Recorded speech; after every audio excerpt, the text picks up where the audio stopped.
ఓం శ్రీ సాయిరామ్. ఒక్క నిమిషం సార్. ఈరోజు అహం సత్యబోధక చెన్నై దివ్య జ్ఞాన యజ్ఞము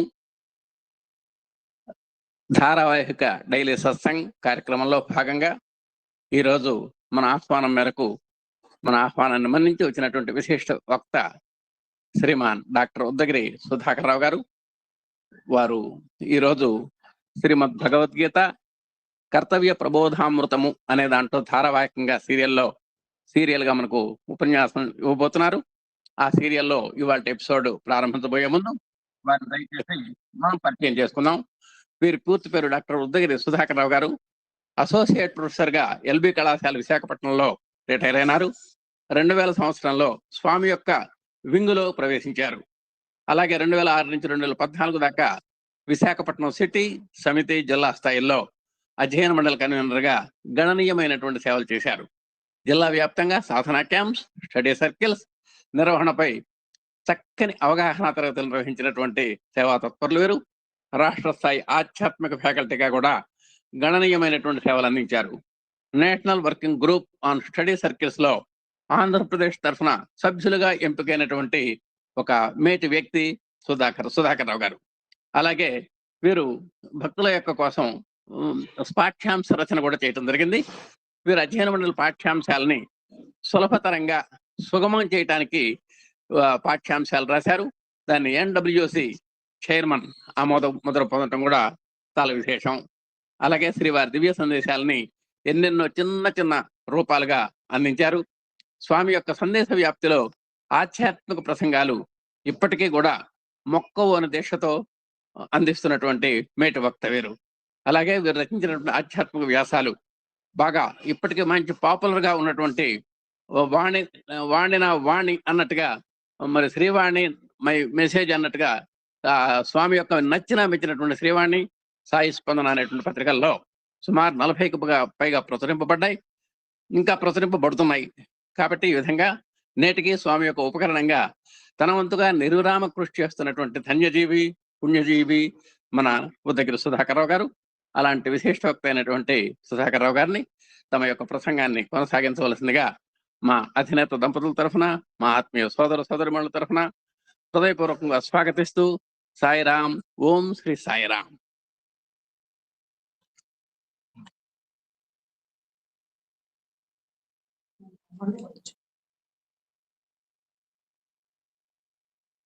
పద్మ గారు ఓకే అండి?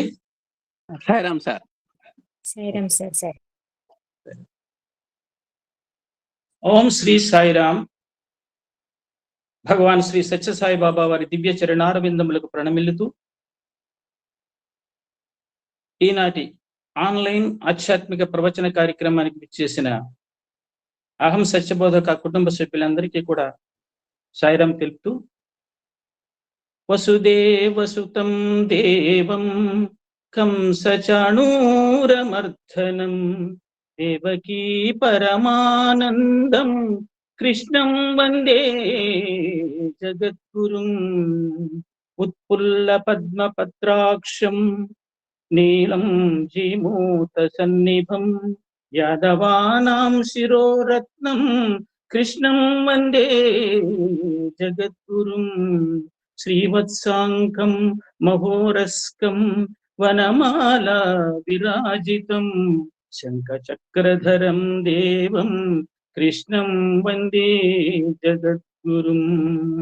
ఓం శ్రీ గణేశాయ నమః. శ్రీ సరస్వత్యై నమః. శ్రీ గురుభ్యో నమః. హరి ఓం. సభా సరస్వతికి నమస్కారం.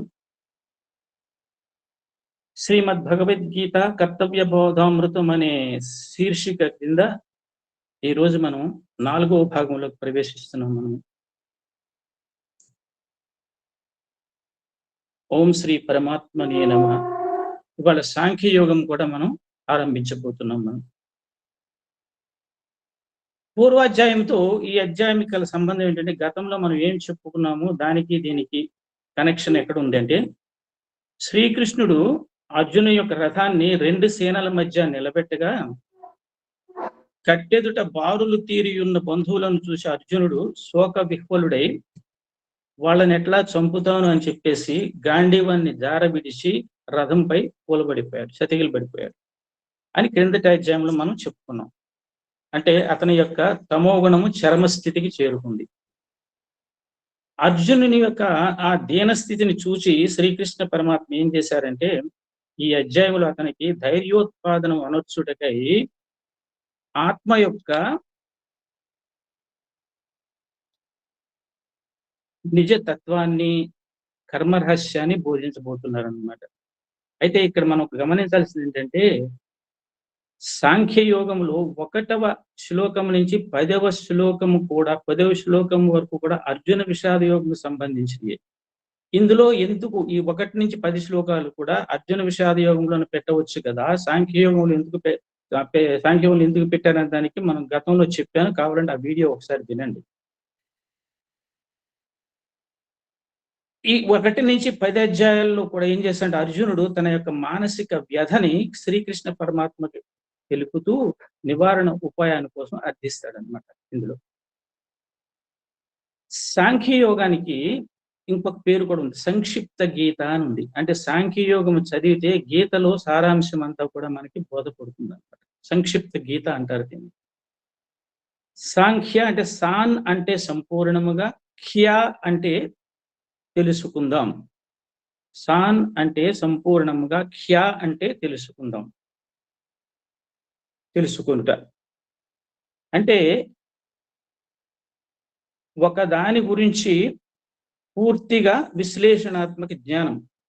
విశ్లేషణాత్మక జ్ఞానం అంటే విశ్లేషణాత్మకంగా వివరించాలి, అర్థం చేసుకున్నట్లు అన్నమాట.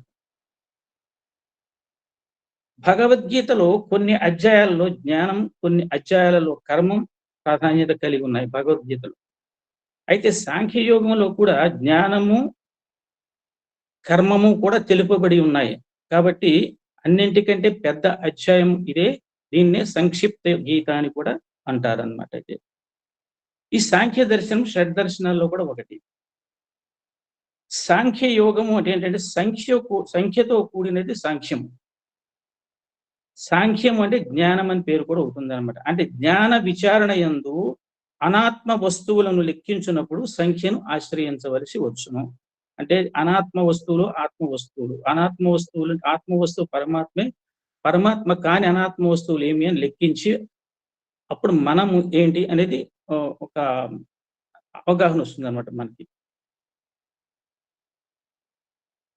కనుక అది ఏం చేస్తారంటే ఏది సాంఖ్యం అని చెప్పబడింది. అది మనకి మనం వింటాం సంస్కృతంలో వింటాం నేతి నేతి నేతి అని. అంటే నా ఇది నా ఇది నా ఇది, ఇది కాదు ఇది కాదు ఇది కాదు ఇది కాదు, అన్నిటినీ ఎలిమినేషన్ ప్రాసెస్ అన్నమాట చేసి ఇది పరమాత్మ అని తెలుసుకోవడమే ఇది సాంఖ్యయోగం అన్నమాట.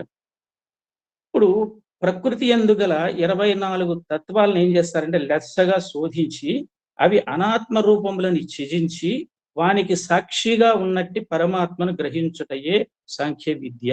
అంటే సంఖ్యతో కూడిన జ్ఞానము కాబట్టి సాంఖ్యము. ఇంతకీ చెప్పాలంటే గీత అంతా మనం సంక్షిప్తంగా చెప్పుకోవాలంటే మహావాక్యాల్లో తత్వమసి ఉంది కదా, గీత మనకి చెప్పేది కూడా అదే. గీత చక్కగా చదివితే మనకు ఆ తత్వమసి అనేది చాలా విపులంగా చర్చించబడింది. అంతకంటే తత్వం అసి, అరే తత్ అది, త్వం నీవు, అసి అయి ఉన్నావు. అంటే పరమాత్మయే నీవురా అని స్వామి చెప్తారు కదా, నేను భగవంతుడే నువ్వు భగవంతుడివే, నాకు తెలుసు నీకు తెలియదని. కాబట్టి గీత అంతా కూడా సారాంశం ఏంటంటే 3 పదాలు, తత్ త్వం అసి అన్నమాట. తత్ అంటే అది, త్వం అంటే నీవు, అసి అంటే అయి ఉన్నావు. అయితే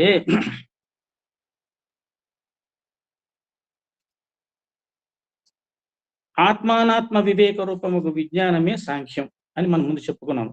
అంటే సమ్యక్ జ్ఞానము సాంఖ్యము. ఈ అధ్యాయాలు ఏం చేస్తారంటే ఆత్మస్వరూపం లెస్సగా వర్ణించడం వలన మరియు పాంచభౌతికమైన దేహం యొక్క నశ్వరత్వం అశాశ్వతత్వమును ప్రతిపాదించబడుట వలన జ్ఞాన సంబంధము అయిన అంశములు వచ్చుట చేత ఇది సాంఖ్యము అయినది. అయితే ఇక్కడ పంచభూతాలు ఏమిటి, 24 తత్వాలు ఏమిటి అంటే పంచమహాభూతాలు, పంచ కర్మేంద్రియాలు, పంచ జ్ఞానేంద్రియాలు, పంచ ప్రాణాలు, మనస్సు, బుద్ధి, చిత్తము, అహంకారము. ఈ 24 తత్వాలని లెస్సగా శోధించిన తర్వాత ఇవి ఏమీ మనము కాదు, మనము పరమాత్మ స్వరూపమే. ఇవన్నీ కూడా వీటన్నిటికీ పరమాత్మ సాక్షిభూతుడిగా ఉన్నాడు అని మనం తెలుసుకోవాలి. దీనిని మనము ఒక అధికారికంగా తెలుసుకోవాలి అని అంటే శంకర భగవత్పాదులు కూడా భగవద్గీతకు భాష్యం రాశారు కదా, ఆయన కూడా ఇదే చెప్పారు. ఈ సాంఖ్య యోగాన్ని నిర్వాణ షట్కంలో ఏం చేశారంటే ఒక 6 శ్లోకాలతో చెప్పారనమాట. మన 6 శ్లోకాలు మనకు వద్దు. మనకి ఏంటంటే మనము కాదు, మనము చిదానంద స్వరూపులమే అని స్వామి నిర్వాణ షట్కంలో చెప్పారనమాట. అది అంటే శివోహం శివోహం శివోహం అనుకుంటూ మనోబుద్ధహంకార చిత్తాని నాహం నచ శ్రోత్ర జిహ్వే నచ ఘ్రాణ నేత్రే నచ వ్యోమ భూమిర్న తేజో న వాయు చిదానంద రూప శివోహం శివోహం నచ ప్రాణ సంయో న వై పంచవాయు న వా సప్తధాతుర్న వా పంచకోశః న వాక్పాణిపాదౌ న చోపస్థపాయు చిదానంద రూప శివోహం శివోహం. వీటి యొక్క తాత్పర్యం ఏంటంటే నేను మనస్సు కాదు, బుద్ధి కాదు, చిత్తము కాదు. ఒక చిన్న పిల్లవాడు గురువు గారి దగ్గరికి వెళ్ళినప్పుడు ఆ గురువు గారు అడిగితే చెప్పిన సమాధానం 12 ఏళ్ల వయసులో అనుకుంటుంది అనుకోవడం. నేను మనస్సు కాదు, బుద్ధి కాదు, చిత్తము కాదు, అహంకారం కూడా కాదు, నేను పంచేంద్రియాలు కాదు, నేను పంచభూతాలు కాదు, నేను చిదానంద రూపాన్ని, అంటే నేను శివుడిని శివుడిని శివుడిని. మనం అనుకుంటా కదండి, సచ్చిదానంద స్వరూపుడన సచ్చిత్ ఆనంద. సచ్చిదానందం అంటే సత్తు చిత్తు ఆనందం. సత్ అంటే పరమాత్మ, శాశ్వతుడు అంట, నిత్యుడు, అనంతుడు, సర్వవ్యాపకుడు. అటువంటి సత్తును గురించి మనము, చిత్ అంటే కాంప్రహెన్సివ్ అవేర్నెస్ ఉంటే మనకు వచ్చేది ఆనందమే. ఎలా ఆనందం వస్తుందని మనము కూడా భగవత్ స్వరూపాలమే, మనము కూడా ఆత్మస్వరూపాలమే అని చెప్పేసి పరమాత్మ మన దేహంలో ఒక వేషం ధరించింది ఆత్మస్వరూపంగా అనమాట అని మనం తెలుసుకుంటాం. నేను ప్రాణాన్ని కాదు, పంచవాయువులు కాదు, సప్త ధాతువులు నేను కాదు, పంచకోశాలు నేను కాదు, కర్మేంద్రియాలు నేను కాదు, నేను చిదానంద రూపుణ్ణి, నేను శివుడిని శంకర భగవత్పాదులే చెప్పినప్పుడు ఇంకా మనం ఆయన భగవద్గీతకు భాష్యం రాస్తే దీనికి అనుబంధంగా ఉంటుంది కాబట్టి దీన్ని చర్చించడం జరిగింది. అయితే ఇక్కడ 1 నుంచి 10 శ్లోకాల వరకు అర్జునుడు తన మానసిక వ్యధను శ్రీకృష్ణ పరమాత్మకి రింగించి నివారణోపాయాన్ని అర్థిస్తున్నాడు అన్నమాట. అది ఇప్పుడు సంజయుడు ఏం చెప్తున్నాడంటే, మనము సాంఖ్యయోగంలో ప్రథమ శ్లోకం సంజయుడు ఏం చెప్తున్నాడంటే, తం తథా కృపయావిష్టం అశ్రుపూర్ణాకులేక్షణం విషీదంతమిదం వాక్యం ఉవాచ మధుసూదన. ఓ ధృతరాష్ట్ర మహారాజా, అర్జునుడు కరుణార్ధ హృదయుడయ్యాడంట. కళ్ళల్లో నీళ్లు తిరిగి వ్యాకులత్వం చెంది దుఃఖిస్తున్నాడు. అంటే కృపయావిష్టం అశ్రుపూర్ణ కులేక్షణం. ఆయన దయతో ఉన్నాడా? ఆయన దయ అంతా ఏంటండి? ఆయన దయతో ఉన్నది బంధువులను చూసి, అంతేగాని ప్రపంచాన్ని చూసి ప్రపంచం అంతా బాధలో ఉందని కదా. బంధువులను చూసి ఆయన కళ్ళ నిండా నీళ్లు నింపుకొని దయార్ద్ర హృదయుడైపోయి దిగజారిపోతున్నాడు అన్నమాట. యుద్ధం నేను చేయలేనేమో అని చెప్పేసి. కాబట్టి అసలు యాక్చువల్గా అర్జునుని ముందే చెప్పాను మీకు, అర్జునుని విషాదముతోనే మొదటి అధ్యాయం పూర్తయింది. వాస్తవానికి అసలు 2వ అధ్యాయం మొదటి 10 శ్లోకాల వరకు అర్జునుని విషాదమే కొనసాగుతుంది అని మనం చెప్పుకున్నాం. కాబట్టి 11వ శ్లోకం నుండి పరమేశ్వరుడు మనకు పవిత్రమైన గీతా శాస్త్రాన్ని అందిస్తాడు. ఇవాళ గీతా భవనంలో కూడా మనం ప్రవేశిస్తాం. అంటే యాక్చువల్గా గీతా బోధ starts from 11th Shloka of 2nd అధ్యాయ అని తెలుసుకోవాలి.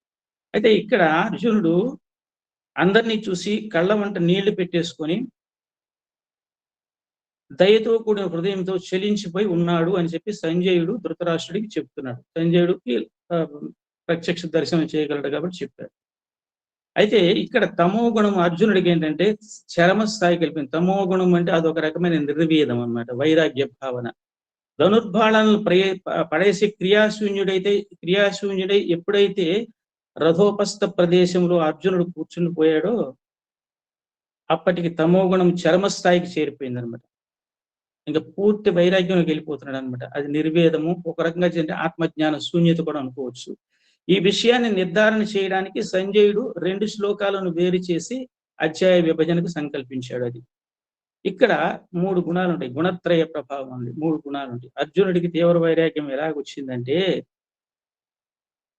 సత్వ రజస్తమో గుణాలనే గుణాలు ప్రకృతి సంభవాలు ఇవి.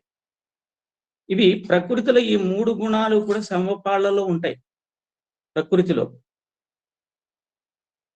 కానీ వ్యక్తులలో అవి సమపాళ్లలో ఉండవు. చూడండి, ఒకే మనిషి సత్వరజస్తమో గుణాలు వివిధ నిష్పత్తుల్లో వివిధ పాళ్లలో పనిచేయడం వల్ల బ్రాహ్మణ, క్షత్రియ, వైశ్య, శూద్ర అవతారాలు ఎత్తుతాడు.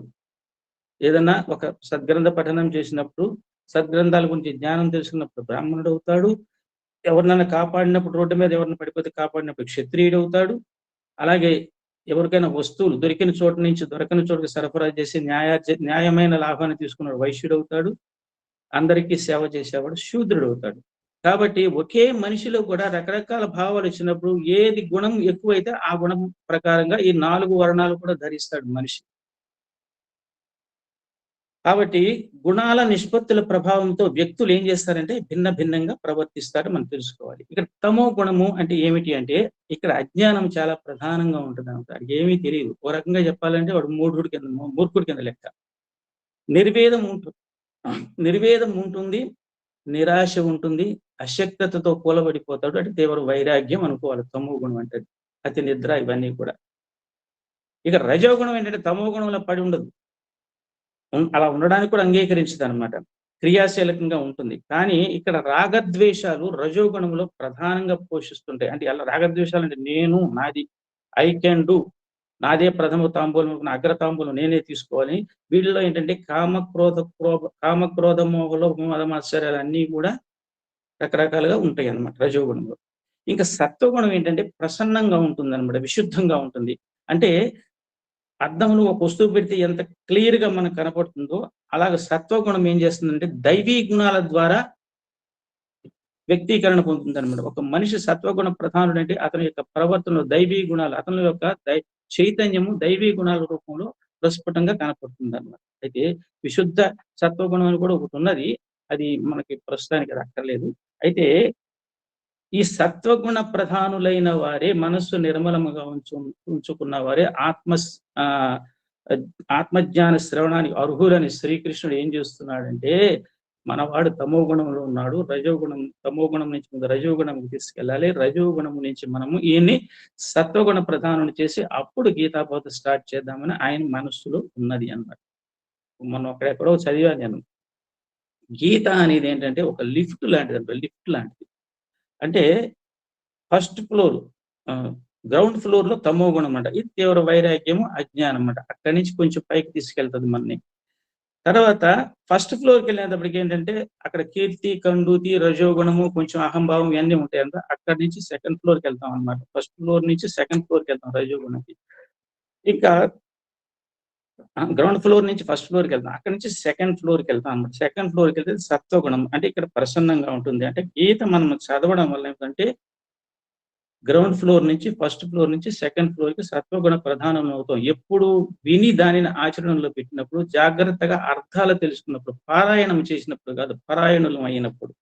అయితే ఎలా how to reach from ground floor to third floor అంటే గీత పారాయణం చేయాలి, గీత శ్రవణం చేయాలి. అప్పుడు మనం తమో గుణము నుంచి సత్వగుణ ప్రధానం అవుతాం. అయితే విశుద్ధ సత్వగుణము ఒకటి ఉంది. అది విశుద్ధ సత్వగుణం అంటే ఏంటంటే అది అఖండ వెలుగు, అదే పరమాత్మ అన్నమాట. ఆ స్థాయి మనకు అక్కర్లేదు. అంటే మన పూర్వ గీత చదవడం వల్ల మన తమో గుణం నుంచి రజోగుణం నుంచి సత్వగుణ ప్రధానం అవుతాం. దాన్ని జాగ్రత్తగా పారాయణ చేసి దాని యొక్క అంతరార్థాలు మనం తెలుసుకున్నప్పుడు ఇప్పుడు పరమాత్మ ప్రయత్నం కూడా అర్జునుడు ఏం చేస్తున్నాడంటే ఆ తమో గుణము నుంచి రజోగుణము నుంచి స్టెప్ బై స్టెప్ సత్వగుణ ప్రధానంగా చేసిన తర్వాతే గీతాబోధని ప్రారంభించాడు అనమాట. అయితే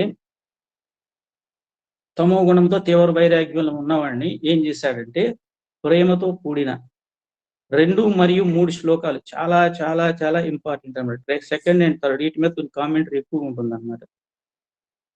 అర్జునునికి తీవ్రంగా మందలించాడు. తీవ్రంగా మందలించడం అంటే ఇక తీక్షణ పదజాలంతో, అంటే ఒక రకమైన పరుషంగా మాట్లాడాడు అనమాట. అంటే అర్జునుడు నొచ్చుకునే విధంగా మాట్లాడాడు. అంటే కొంచెం కొరడాతో కొడితే గాని మనకు కూడా చూడండి సామధాన భేద దండోపాయాలు ఉంటాయి.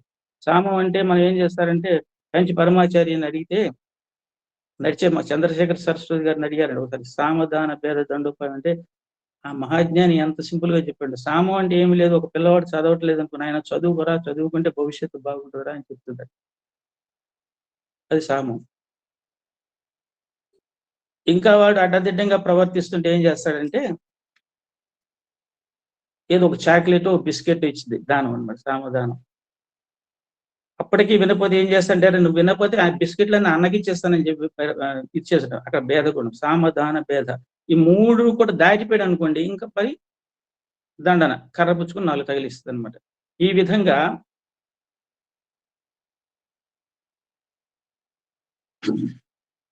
ఒక తీవ్రమైన పదజాలంతో అంటే నిర్దాక్ష్యంగా చీకొట్టి తమో గుణం చీకటి నుండి లాగి బయటికి పడేస్తాడు. నిర్దాక్షిణ్యంగా చీకొడతాడు అనమాట. ఆ నిర్దాక్షిణ్యంగా చీకొట్టడం వల్ల అర్జునుడి యొక్క భవిష్యత్తు ఎంత బాగుంటుందో చూడండి. ఈ నిర్దాక్షిణ్యంగా ఎప్పుడైతే చీకొట్టాడో, తీవ్రమైన పదజాలం ప్రయోగించి మందలించాడో, అప్పుడు మనోడు రజోగుణానికి చేరతాడు అనమాట. పార్థుని చిత్తం రజోగుణానికి చేరుతుంది. ఈ రజస్ తమస్సులు ప్రధానంగా ఉన్నప్పుడు ఏమవుతుందంటే మనసుకి జ్ఞానం పడుతుంది. సమోగుణము రజోగుణం ఉన్నంతసేపు మనసుకి ఏమి జ్ఞానం పట్టదు. ఏం చెప్పినా ఎవరు అర్థం కదా, ఆడేదో చెప్తాడులే అన్నట్లుగా ఉంటుందన్నమాట. అందుచేత సత్వగుణం వచ్చే వరకు నిరీక్షించి ఆ తరువాత సాంఖ్యాన్ని ప్రారంభించాడు. ఇది మనం ఇంటాం, మన సత్యసాయి సేవ ట్రస్ట్ అని ఉంటాం. ఒకసారి డెఫినేషన్ చెప్పాను, ఒక చక్కని ఒక కానీ మన ఒక ఉద్వత్తగల ఒక జ్ఞాని చెప్పారనమాట నాకు. ఇది ట్రస్ట్ అంటే ఏంటి? TRUST, బాగా గుర్తుపెట్టుకోండి. ట్రస్ట్ అంటే TRUST అంటే తమో గుణము రజో గుణము, యు అంటే అండరు, సత్వగుణము ట్రూత్. తమో గుణము రజో గుణము ఎప్పుడైతే సత్వగుణం అండర్లో ఉంటాయో, అంటే తమో గుణాన్ని రజో గుణాన్ని సత్వగుణంతో ఎప్పుడైతే తొక్కిపెట్టి ఉంచుతామో అప్పుడు మనం సత్యము దిశగా ప్రయాణిస్తాము అనేది ట్రస్ట్ అనే దానికి ఆయన డెఫినేషన్ ఆయన చెప్పొచ్చు, అది వేరే సంగతి. అది అది ఎక్కడో గ్రంథస్థం చేయకపోయి ఉండొచ్చు, కానీ మనందరం దాన్ని కన్విన్స్ అయ్యే విధానంగా అది ఉందన్నమాట. అయితే ఇక్కడ తీక్షణమైన పదజాల ప్రయోగం చేసినప్పుడు అర్జునుని యొక్క దీనస్థితిని చూసిన తర్వాత శ్రీకృష్ణమూర్తి అతనికి ధైర్యాన్ని పురికొల్పుతున్నాడు. ఇక్కడ చూడండి, శ్రీకృష్ణమూర్తి ఎవరిక్కడ? వైద్యుడు, అర్జునుడు రోగి. కాబట్టి డాక్టరు, పేషెంట్. డాక్టర్ అంటే లాటిన్ వర్డ్ అన్నది. డాక్టర్ అంటే టు ఎడ్యుకేట్, టు ఇన్స్ట్రక్ట్. అంటే డాక్టర్ అంటే మందు రాసేయడం కాదు, మన ఎడ్యుకేట్ చేస్తాడు ఆయన. ఇలా ఉంటే నీ ఆరోగ్యం బాగుంటుంది అని ఇన్స్ట్రక్ట్ చేస్తాడు అనమాట మనకి. కాబట్టి ఆ పాత్ర పోషించాడు కృష్ణ భగవానుడు. అర్జునుడు ఎలాగ పేషెంట్ పాత్రలో ఉన్నాడు అన్నమాట. చూడండి రెండవ శ్లోకం చదువుతున్నాను. కుతస్త్వా కష్మలమిదం విషమే సముపస్థితం అనార్యజుష్టం అస్వర్గ్యం అకీర్తికరం అర్జున. కుతస్త్వా కష్మలమిదం, ఈ కష్మలం నీకు ఎలా ప్రవేశించింది? విషమే సముపస్థితం, విషమే రాని సమయములు తగని సమయములు ఈ పిరికితనం నీకు ఎలా వచ్చింది? కుతస్త్వా కష్మలమిదం అంటే మనోమాలిన్యం, ఈ పిరికితనం, ఈ మోహము నీకు ఎలా వచ్చింది అర్జున అంటూ అనార్యజుష్టం 3 పదాలు బ్రహ్మాండంగా వాడతాడు. అనార్యజుష్టం, అస్వర్గ్యం, అకీర్తికరం, ఈ 3 పదాలు. అంటే ఓ అర్జున, పామరులు అవలంబించున్నదియు స్వర్గ ప్రతిబంధకమును అపకీర్తిని కలిగించున్నదియు అగు ఈ మోహము ఈ విషమ సమయముందు నీకు ఎక్కడి నుండి దాపురించినది? అంటే ఇదంతా పామరులు అవలంబించవలసిన యొక్క ఈ తమో గుణము నీకు, ఈ మోహము, అటాచ్మెంట్, ఈ తగని సమయాన్ని నీకు ఎలా దాపురించింది అనేది అది కుతస్త్వా కష్మల మీద యొక్క మీనింగ్ అనమాట. అయితే కష్మలము అంటే 2 రకాలుగా ఉంటుందంట. కష్మలము అది దేహమాలిన్యం అవ్వచ్చు, మనోమాలిన్యం అవ్వచ్చు. ఇక్కడ దేహమాలిన్యము కాదు, దేహమాలిన్యం అయితే సోప్తో పోతుంది. ఇక్కడ మనోమాలిన్యం మట్టికి ఒక పరమార్థ తత్వం గురించి తెలుసుకున్నప్పుడే పోతుంది అని మనం తెలుసుకోవాలన్నమాట. కష్మలమిదం అంటే పిరికితనము, శోకము, మనోవ్యాకులత్వము మొదలైన వానిని భగవానుడు కష్మలం అంటే మాలిన్యంగా పేర్కొన్నాడు. అంటే పిరికితనం ఉండకూడదు ఆధ్యాత్మిక పదంలో నడిచినప్పుడు. శోకం, దేనికి శోకించకూడదు, ప్రతిదానికి మనోవ్యాకులత్వం పొందకూడదు. ఇవన్నీ కూడా ఏంటంటే భగవద్గీతను బాగా అర్థం చేసుకున్నవాడు దుఃఖంలోను సుఖంలో కూడా ధీరుల్లాగానే ఉంటాడు అని చెప్తారనమాట. అయితే శరీరానికి ఏ ప్రకారంగా మాలిన్యం అంటుకుంటుందో మనస్సుకు కూడా మాలిన్యం అంటుకుంటుందండి. అదే శోక, మోహ, రాగద్వేషాది రూప మాలిన్యము అని గీతాచార్యుడు చెప్తాడనమాట. అంటే దేహంపై గల మురికిని మనం తొలగించుకోవడానికి బోలెడు సాధనాలు అందుబాటులో ఉన్నాయి మనకి. కానీ మనోమాలిన్యాన్ని కూడా కడిగేయాలంటే మనకి పరమార్థ బోధ మనకి కావాలి. కాబట్టి అర్జునుని యొక్క ఈ కష్మలము శ్రీకృష్ణమూర్తి యొక్క దివ్య జ్ఞానోపదేశంచే తొలగింపబడపోతున్నది అని మనం తెలుసుకుంటే, ఇక్కడ అనార్య జుష్టం, అస్వర్గ్యం, అకీర్తికరం ఈ మూడింటి యొక్క అర్థం మనం తెలుసుకున్నప్పుడే ఆ శ్లోకం భావం మనకు పూర్తిగా బోధపడినట్టు అవుతుంది. ఇక్కడ ప్రపంచంలో 2 తెగలు ఉంటారు, ఆర్యులు, అనార్యులు అన్నమాట. సన్మార్గాన్ని అవలంబించేవాళ్ళు, పవిత్రతను చేపట్టేవారు, ప్రకాశాన్ని వాంఛించేవాడు, ధైర్యము, ఉత్సాహం కలిగి ఉన్నవాళ్ళు ఆర్యులు అవుతారంట. అంటే వీళ్ళు సింపుల్ గా చెప్పాలంటే సన్మార్గ చరిత్రలు అంట. సన్మార్గంలో ఎవరైతే ప్రవర్తిస్తారో వాళ్ళందరూ ఆర్యులు. అనార్యులు అంటే దుర్మార్గాన్ని అవలంబించేవారు, అంటే దుర్మార్గులు అంటే దుర్మార్గంలో నడిచేవాళ్ళు అనమాట. అపవిత్రతను కష్మలమును చేపట్టువాడు, అంధకారమును వాంఛించేవాడు. వాడు ఎంతసేపు వెలుగులో రాడు, జ్ఞానం అక్కర్లేదన్నమాట వాడికి. వాడికి ముఖ్యంగా ఉండే లక్షణం ఏంటంటే అధైర్యము, నిరుత్సాహము, నిరంతరం భయంతోనే చచ్చిపోతూ ఉంటాడు అనమాట. కాబట్టి వీడిని అనార్యులు అంటారనమాట. అయితే క్షత్రియుడికి యుద్ధమే పరమధర్మం కాబట్టి క్షత్రియ జాతిలో జన్మించిన ఆర్య పురుషుడు ధర్మరక్షణ కొరకు యుద్ధం చేయాలి కదా. అలా చేయకపోతే అధర్మం వ్యాప్తి చెందుతుంది కదా. కాబట్టి క్షత్రియుడు ధర్మాన్ని విస్మరించి యుద్ధం చెయ్యకపోతే ధర్మ గ్లాని ఏర్పడుతుంది. కనుక అట్టి ధర్మ గ్లానికి కారణమైన క్షత్రియుడు అనార్యుడని పిలువబడతాడు. కాబట్టి క్షత్రియుడు యుద్ధము చేయకపోతే ఏమవుతుందంటే ధర్మగ్లాని ఏర్పడుతుంది. అటువంటి ధర్మగ్లాని ఏర్పడడానికి వాడు కారణభూతుడయ్యాడు కాబట్టి వాడిని అనార్యుల తెగలోకి తీసుకెళ్ళడం. ఇది అనార్య జుష్టం అంటే యుద్ధం చేయకపోతే ధర్మగ్లాని ఏర్పడుతుంది. దానికి క్షత్రియుడు కారణం అయితే వాడిని అనార్యుడు అని అంటారనమాట. ఇంకా అస్వర్గ్యం అంటే ధర్మరక్షణకై యుద్ధము చేసి యుద్ధ భూమిలో మరణించిన వీరుడు స్వర్గాన్ని పొందుతాడు అని ధర్మశాస్త్రాలు చెప్తున్నాయి కదా. మరి ధర్మ యుద్ధం నుండి పారిపోతే అర్జునుడు ఏమవుతాడు? అనార్యుడు అవుతాడు కదా. కాబట్టి అనార్య జుష్టం, అస్వర్గ్యం. ఇది అకీర్తికరం అంటే యుద్ధం చేస్తే అపకీర్తి వస్తుంది అనేది అర్జునుడి భయం. యుద్ధాన్ని విరమిస్తేనే అపఖ్యాతి అనేది శ్రీకృష్ణుని వాదన. చూడండి, ఎవరి ఆర్గ్యుమెంట్ వాళ్ళకు ఉందన్నమాట. కీర్తి అపకీర్తి అనేది మనం తెచ్చుకుంటే రాదని. కీర్తి అపకీర్తి అనేది ప్రజల నుండే వస్తాయి. ప్రజలు ధర్మరక్షణ చేసేవారిని కీర్తిస్తారు, ధర్మహానిని కలిగించే వారిని నిందిస్తారు, కాబట్టి దూషిస్తారు కూడా. కాబట్టి అర్జున, నీవు రణరంగం ఇక్కడ చెప్తాడు చిన్నది, నువ్వు రణరంగం నుండి కానీ పారిపోతే దుర్యోధనుని యొక్క దుష్టపాలన వస్తుంది, ప్రజలు దుర్గతి పాలవుతారు, అదంతా నీ నిర్వాహకమే అని నిలదీస్తారు. ఇది అకీర్తికరం కాదా అంటాడు. అనాజదుష్టం, అస్వర్గ్యం, అకీర్తికరం సంక్షిప్తంగా మనం చెప్పుకున్నాం. ఇంకపోతే very very very important shloka is third shloka ఏంటంటే total essence of Gita. Be fearless.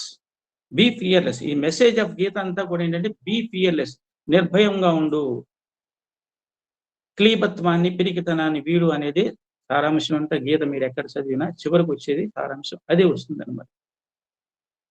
క్లైభ్యం అస్మగమః Partha నైతత్వయుపపజ్యతే క్షుద్రం హృదయ దౌర్బల్యం త్యక్తోత్తిష్ట పరంతప.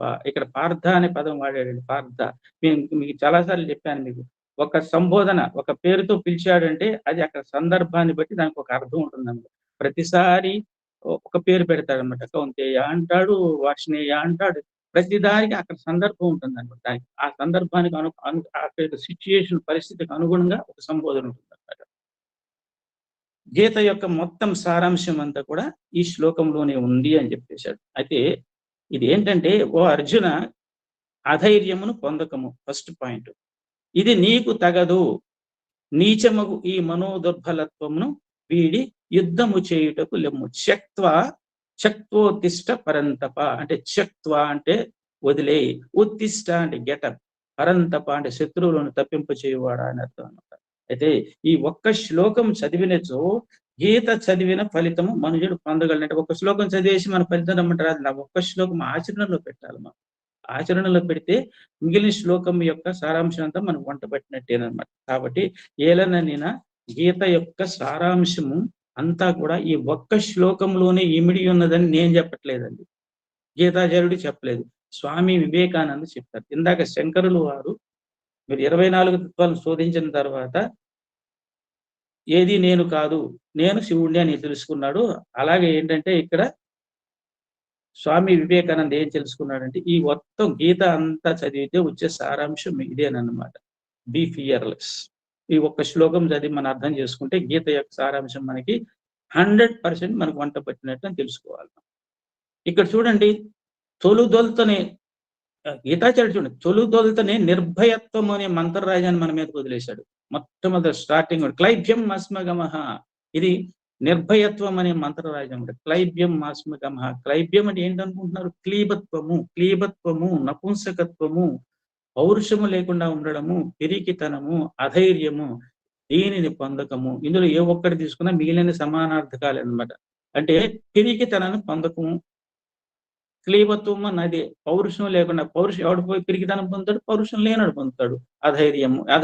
ధైర్యం లేనివాడు అధైర్యవంతుడు పిరికితనం పొందుతాడు. కాబట్టి పొందకము అని మొట్టమొదటే మనకి జీవితంలో మనం పొందకూడనిది ఏంటంటే అధైర్యము, పిరికితనము, క్లీబత్వము, నపుంసకత్వం, ఇవేమి మనం పొందకూడదు అని చెప్పేసి కృష్ణ భగవానుడి ద్వారా మనకి సందేశం అందిందండి. అంటే ఏ విషయంలోనైనా, ఎటువంటి సందర్భంలోనైనా మనం ధైర్యాన్ని వీడకూడదు. అంటే మనం నడిచే దారి సక్రమమైంది అన్నప్పుడు మనం ధైర్యాన్ని పెడతాం.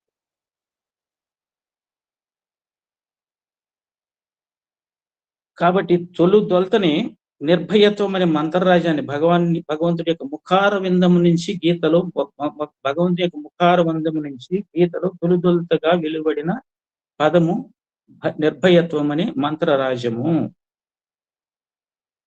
ఇది ఎందుకు దీన్ని వదిలాడంటే అర్జునుని యొక్క రోగం చాలా తీవ్రమైన రోగం అన్నమాట. వైరాగ్యం, తీవ్ర వైరాగ్యం. ఇట్లా అంతా కాదన్నమాట. కూలబడిపోయాడు. గాంధీవం కూడా వదిలేశాడంటే ఎంత వైరాగ్యంలో వెళ్ళిపోయాడు చూడండి. అక్కడ ఏ స్వార్థం లేదండి, వైరాగ్యం అంతే. నాకెందుకు ఈ యుద్ధం, రాజ్యం చేసి నాకు వచ్చే సుఖం ఏంటి అని చెప్పేసి అతను పరిపరి విధాలు శోకిస్తాడను. ఇది ఇక్కడ ఏమనుకోవాలంటే మనము అజ్ఞాన జనిత మనోదౌర్బల్యమే ఏంటి అర్జునుడి యొక్క వ్యాధి ఏంటి? అజ్ఞాన జనిత మనోదౌర్బల్యమే అర్జునుడి యొక్క వ్యాధి. ఆత్మజనిత ప్రచండ ధీరత్వమే శ్రీకృష్ణుని యొక్క ఔషధం. అర్జునుని వ్యాధి ఏంటి? అజ్ఞాన జనిత మనోదౌర్బల్యం. అంటే ఆ మనోదౌర్బల్యం ఎలాగ వచ్చింది? అజ్ఞానం అంటే ఆత్మజ్ఞాన శూన్యుడు అనమాట. అంటే ఏమీ తెలియదు అతనికి. కాబట్టి మామూలు ఈ ప్రాపంచిక సుఖాల్లోనే ఉన్నాడు, కానీ లౌకికమైన విషయాలు ఉన్నంత పరిజ్ఞానం అందుకు ఆధ్యాత్మికంగా లేదు. అంటే ఇక్కడ అర్జునుడికే బోధించాడు అనుకోకండి. అర్జునుడి ద్వారా ప్రపంచానికి అందజేసే సదుద్దేశము గీతాచార్యుడికి ఉన్నది అనేది తర్వాత తెలుస్తుంది మనకి. అజ్ఞాన జనిత మనోదౌర్బల్యమే అర్జునుని యొక్క వ్యాధి అయితే, ఆత్మజనిత ప్రచండ ధీరత్వమే శ్రీకృష్ణుని యొక్క ఔషధము. ఇది తెలుసుకున్నాం మనం. అయితే ఇక్కడ పరంతప అంటాడు. పరంతప అనేది ఒక మంచి వరడను. పరంతక అంటే బహిశత్రువులు, అంతఃశత్రువులు రెండు ఉంటాయి మనకి. పరంతప అంటే తపింపజేశాడు ఎవరిని? బాహ్య శత్రువుని. కానీ అంతఃశత్రువులు ఉన్నారండి. కామ, క్రోధ, మోహ, లోభ, మదమాత్సర్యాలు ఉందా? ఈ మోహంతో కొట్టుకుపోతున్నాడు కదా. ఈ అంతఃశత్రువుని ఇప్పుడు ఈయన జయించలేకపోతున్నావు. బాహ్య శత్రువుని జయించావు అర్జున. నీ అంతఃశత్రువునైనా మోహాన్ని, అరిషడ్ వర్గాలు నువ్వు జయించలేకపోతున్నావు. కాబట్టి ఇప్పుడు ఈ అంతఃశత్రువులైన శోకమోహాలు, అధైర్యాలు, మనోదౌర్బల్యాలు ఇవన్నిటిని కూడా జయించి ఆటిని జయించు అని చెప్పి పరంతప అని పదం సూచించాడు. ఇక పార్థాన్ని ఎందుకు వాడాడండి? కౌంతేయ అనొచ్చు కదా. పార్థాన్ని ఎందుకంటే కౌంతేయ వాడిన చోట కౌంతేయ వాడాడు. పార్థ అంటే అర్జునుడు కురువీరుడు, రణధీరుడు. అందుకే ఈ సందర్భంలో అర్జునుడు పార్థ అని సంబోధించాడు. ఇది పృథాదేవి ఉత్తమ క్షత్రియ స్త్రీ. ఆవిడికి పృథాదేవి అని ఉంది. ఆమె కుమారుడు నీవు ఉత్తమ క్షత్రియ ధర్మాలతో నువ్వు శోభించవలసిన వాడివి, కానీ అధైర్యంతో వెన్ను చూపేవాడివి కాకూడదు కూడా అని చెప్పేసి, అది పురుష లక్షణం కాదు, నపుంసక లక్షణము. నీ విషయములో ఇది తగదు అని చెప్పి ఇంకోటి కూడా పెట్టాడు. నువ్వు పృథాదేవి క్షత్రియ స్త్రీ యొక్క కొడుకు, నీకు పిరికితనం కూడదని చెప్తూ ఇండైరెక్ట్ గా కూడా ఇంకోటి అన్నాడు. ఏదో శాపవశాత్తు గతంలో బృహన్నలుగా కులికింది వాస్తవమే అయినా అదేదో పోయిందిగా, ఇప్పుడు లేదుగా, కనుక ఎలా చూసినా క్లైబ్యము నీకు తగనిది కాదు అని చెప్పేసి చెప్తాడు. కాబట్టి బలవంతుడివి బలహీన పడకు, ఇది విధాయక పద్ధతి అంటారండి. బలవంతుడిని ఇది చాలా చాలా ఇంపార్టెంట్ అన్నమాట. ఇది నీలో ఉంది అని దోషాన్ని ఎవరిదమని ఎత్తి చూపామనుకోండి, ఇది నీలో ఉంది అని దోషాన్ని ఎత్తి చూపడం వేరు. కొంచెం జాగ్రత్తగా మీరు గమనించండి. ఇది నీలో ఉంది అని దోషాన్ని ఎత్తి చూపడం వేరు, ఇది నీలో ఉండ తగింది కాదు అని చెప్పడం వేరు. ఈ రెండు సమానార్థాల కింద మనకు వస్తాయి కానండి, ఈ రెండింటిలో ఎంత తేడా ఉంది. ఇది నీలో ఉంది అంటే, అరే నువ్వు పనికి మాలిన వాడివిరా అన్నాడు అనుకో, అది ఏంటంటే అది ఒకటి దోషాన్ని ఎత్తి చూపడం అనమాట. నువ్వు దేనికి పనికిరావని. కానీ నువ్వెందుకు ఇలా అయిపోయావు, ఎంత సమర్థుడు అని అన్నాడు అనుకోండి, ఇది నీలో ఉండతగింది కాదు అన్నాడు అనుకోండి, వాళ్ళు ఎంత ధైర్యం వస్తుంది. ఇప్పుడు మనకి గతంలో ఏంటంటే రాజుల దగ్గర వంది మాగది అని ఉండంట. వంది మాగదులు మనం దాన్ని, ఈ పదం ఎంతో పవిత్రమైన వాళ్ళు. ఈ పదాన్ని మనం అసభ్యంగా వ్యంగ్యంగా వాడేస్తుంటాం. ఎన్నో మన ఆధ్యాత్మిక పర్యాయ పదాలని మనము వ్యంగ్యంగా వాడతాం అన్నమాట. ఏదో శటకోపం అని, లేకపోతే దక్షిణ అని ఏదో వాడేస్తుంటాం. ఏం తప్పు, అవి వాడకూడదు. వంది మాగది అంటే ఇద్దరు ఉండేవాళ్ళు రాజుల దగ్గర. రాజుగారు ఎప్పుడన్నా తప్పు చేస్తుంటే ఈ వంది ఏం చేసేవాడంటే, రాజా నీ ముత్తాత గారు ఇటువంటి వాడు, నీ తాతగారు ఇటువంటి వాళ్ళు, అదో ఇది నీ వంశంలో వాళ్ళు ఉన్నారు, వీళ్ళు ఉన్నారని చెప్పేసి వాళ్ళ గొప్ప గుణాలని ఎత్తి చూపేవాడు. అమ్మో మా తాతగారి పేరు మా తండ్రి గారి పేరు పోగొట్టకూడదు అని చెప్పి వక్ర మార్గంలో వెళ్ళేవాడు, మళ్ళీ సక్రమమైన మార్గంలోకి వచ్చేవాడు. మాగధి ఏం చేసేవాడంటే ఆ తాత తండ్రులు పక్కన పెట్టేవాడు. మాగధి ఏం చేశాడు, రాజా నువ్వు అప్పుడు ఏం చేసావు, ఇన్ని ధర్మ కార్యక్రమాలు చేసావు, ఇప్పుడు ఇన్ని యుద్ధాలు చేయించావు, ఇప్పుడు నువ్వు చేసిన పని అది అని రాజుగారు చేసిన సత్కార్యాలు మంచి పనులు ఆయన ధైర్యాన్ని పొగిడేవాడు అనమాట. అంటే ఆయనలో ఉత్సాహాన్ని నింపేవాడు. కాబట్టి వంది మాగధులు యొక్క వాళ్ళ యొక్క డ్యూటీ విద్యుత్ ధర్మం ఏంటో చూడు, ఎంత ధైర్యాన్ని నింపుతున్నారు రాజుగారులు. అయిన వాళ్ళని సక్రమమైన మార్గంలో నుంచి అక్రమమైన మార్గంలోకి వెళ్లకుండా వాళ్ళని ఎంత నియంత్రిస్తున్నారో చూడు. కాబట్టి ఇది నీలో ఉంది అనే మొదటి వాక్యం ఏంటంటే మనిషి యొక్క పతనానికి శ్రీకారం చుడుతుందండి. రెండవ వాక్యం ఏంటంటే ప్రగతి ద్వారం తెరుస్తుంది అనమాట. అంటే మొదటిది నిరాశ నిస్పృహలను లేదా కోపతాపాలను కలిగిస్తుంది. అరే వెధవ అని అన్నాం అనుకోండి, కోపం వచ్చేస్తుంది. నువ్వు ఎందుకురా ఎలా ప్రవర్తిస్తున్నావు, వెధవలాగా అన్నావు అనుకోండి, వాళ్ళు ఒక రకమైన ధైర్యం వస్తుంది అనమాట. అంటే రెండో వాక్యం ఏం చేస్తుందంటే, ఇది నీలో ఉండతగింది కాదు అర్జున అని అంటాడు కదా. కాబట్టి ఈ ఈ ఈ మొదటిది నిరాశ నిస్పృహలకు పంపించింది అనుకోండి, కోపతాపాలు కలిగిస్తాయి. కానీ రెండవది మాత్రం ఏం చేస్తుందంటే ఆశాకిరణాలను విరజింపు క్రియాశీలకత్వాన్ని వాళ్ళు ప్రవేశపెడుతుంది అనమాట. కాబట్టి ఇది విధాయక పద్ధతి అంటారు. అంటే ఎప్పుడూ కూడా మనిషి యొక్క ఆత్మగౌరవాన్ని భాష్యకారుడు రాశాడు. మనిషి యొక్క ఆత్మగౌరవాన్ని దెబ్బతీస్తూ సలహాలు ఇవ్వకూడదట మనం ఎవరికి. పడిపోయిన వ్యక్తి ఎక్కడ చూడండి, అర్జునుడు తమో గుణంతో పడిపోయాడు, కూలబడిపోయాడు. ఇక్కడ కృష్ణుడు ఏం చేస్తాడు అనుకుంటున్నారు, పడిపోయిన వ్యక్తిని ఏం చేయాలి, మనం లేపి కూర్చోబెట్టాలి. ఒక్కసారి పడిపోయిన వ్యక్తిని లేపేసి వాడి చేతికి బాణాలు ఇచ్చేస్తే యుద్ధం చేయలేడు. పడిపోయిన వ్యక్తిని లేపి కూర్చోబెట్టాలి. ఆ తర్వాత కూర్చున్న వ్యక్తిని కూర్చోబెట్టిన తర్వాత కూర్చున్న వ్యక్తిని ప్రయత్నంతో నిలబెట్టాలి. అంటే పడిపోయిన వాడిని కూర్చోబెట్టాలి, కూర్చున్న వాడిని నిలబెట్టాలి ప్రయత్నంతో. నిలబడ్డా ఆ తర్వాత మెల్లగా నడిపించాలి. ఇది విధాయక పద్ధతి అంటారు.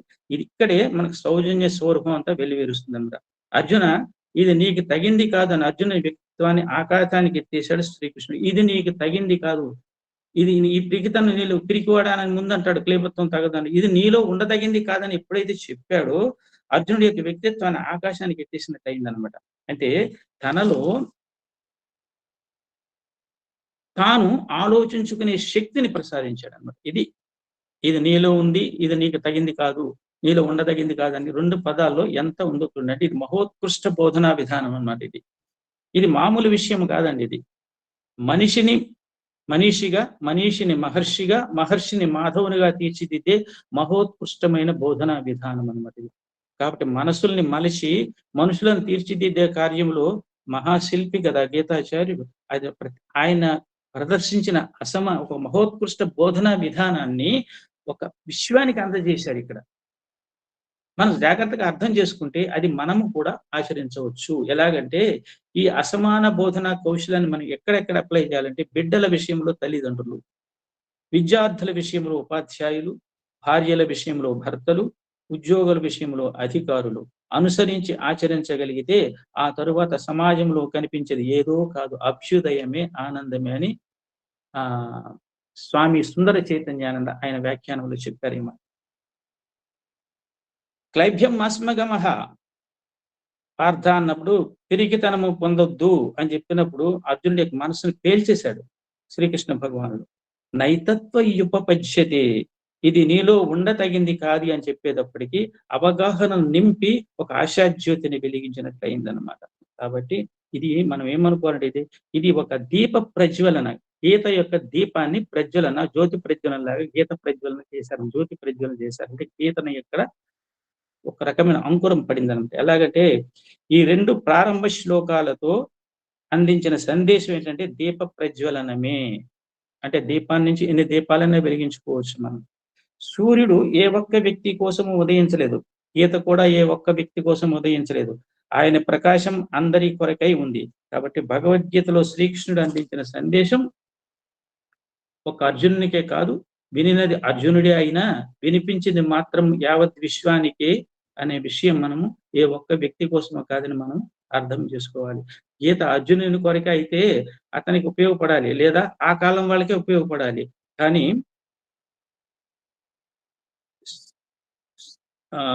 ఈ శ్రీకృష్ణుడు బోధించిన విషయంలో విశ్వ సందేశం ఉంది కాబట్టే అందుకే విశ్వం అంతటికీ గీత శిరోధార్యం అయింది. 5000 సంవత్సరాలు గడిపిన నేటికి నిత్య నూతనంగా మానవాళిపై తన ప్రభావాన్ని చూపిస్తుంది. కాబట్టి ఆ రోజునే గీతకి దీప ప్రజ్వలనం జరిగింది.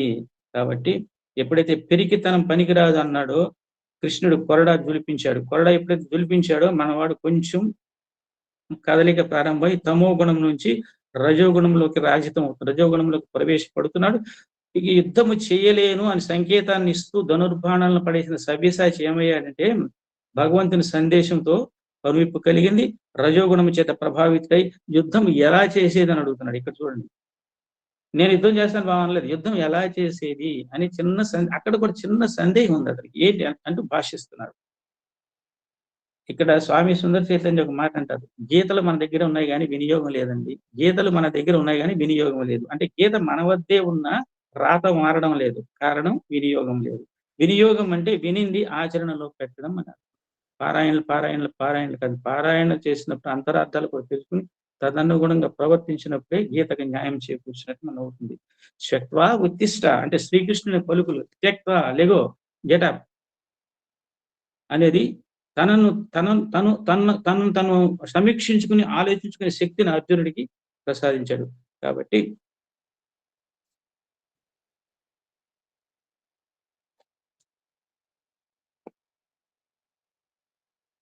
ఈ విధంగా ప్రాణవాయువుని అందించాడు. త్యక్త్వా ఉత్తిష్ట అని చెప్పేసి వదిలే అని ఆజ్ఞాపించాడు. దౌర్బల్యంతో స్నేహం మంచిది కాదు. క్షుద్రం హృదయ దౌర్బల్యం, దౌర్బల్యంతో స్నేహం ఎప్పుడు పిరికితనం పడుతుంది. ప్రతి పని కూడా అది ఏదో అంటారులేండి, చూడండి ముహూర్తాలు దేనికంటే కాని పని చేయడానికి ముహూర్తం కాదు కానీ సత్కార్యానికి ముహూర్తం ఎందుకని. కాబట్టి మనం ఎప్పుడు కూడా మంచి మార్గంలో నడుస్తున్నప్పుడు ఏ విషయమని చేయడమే భగవంతుని స్వామి కదా ఈ పని చేద్దామంటే వెళ్ళండి, అది సక్సెస్ అవుతుందా అవట్లేదు, సక్సెస్ అవ్వలేదా అది భగవంతుని ఇచ్చే అనుకోవాలి మనం అన్నమాట. కాబట్టి పిరికితనం శత్రువే కానీ నేస్తము కాదు. ప్రతి చిన్నదానికి మనోదౌర్బల్యాన్ని వేయడమని ఇక్కడ మనకి తెలిసిందనమాట. ఇంకపోతే అర్జునుడు ఎలా చేసేది అని అన్నాడు కదా ఇందాక, యుద్ధం ఎలా చేసేది అనేది దానికి ఆన్సర్ ఏంటంటే 4వది కథం భీష్మమహం సంఖ్యే ద్రోణంచ మధుసూదన ఇషుభిః ప్రతియోత్స్యామి పూజార్హ హరిసూదన. అంటే ఓ కృష్ణ, భీష్మ ద్రోణాదులు ఇరువురు నాకు పూజింపదగిన వారు. చూడండి ఎంత చక్కగా చెప్తున్నాడు. అట్టి వారిపై బాణం లేనట్లు విడిచి యుద్ధము చేయగలను.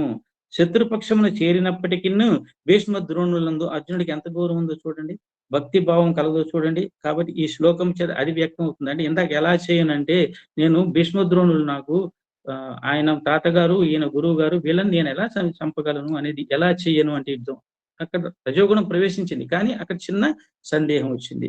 కాబట్టి భీష్మ ద్రోణులను పూజించడానికే కానీ వధించడానికి కాదు కదా నేను వచ్చింది, వాళ్ళకి నమస్కారం చేయవలసిన చేతులు వాళ్ళని ఎలా నాశనం చేస్తాము బాణాలు సంధించి అని చెప్తూ ఇక్కడ 2 పదాలు వాడాడు, మధుసూదన హరిసూదన. వరిసూదన అని చదువుతాం, పూజార్హ వరిసూదన అని చెప్తాను, పూజార్హ హరిసూదన విడదీసుకుంటే హరిసూదన అంటే కృష్ణ, నువ్వు చెప్పింది ఎవరికో రాక్షసు, నువ్వు చూపింది ఎవరికి, ఎవరిని నువ్వు చంపింది ఎవరిని?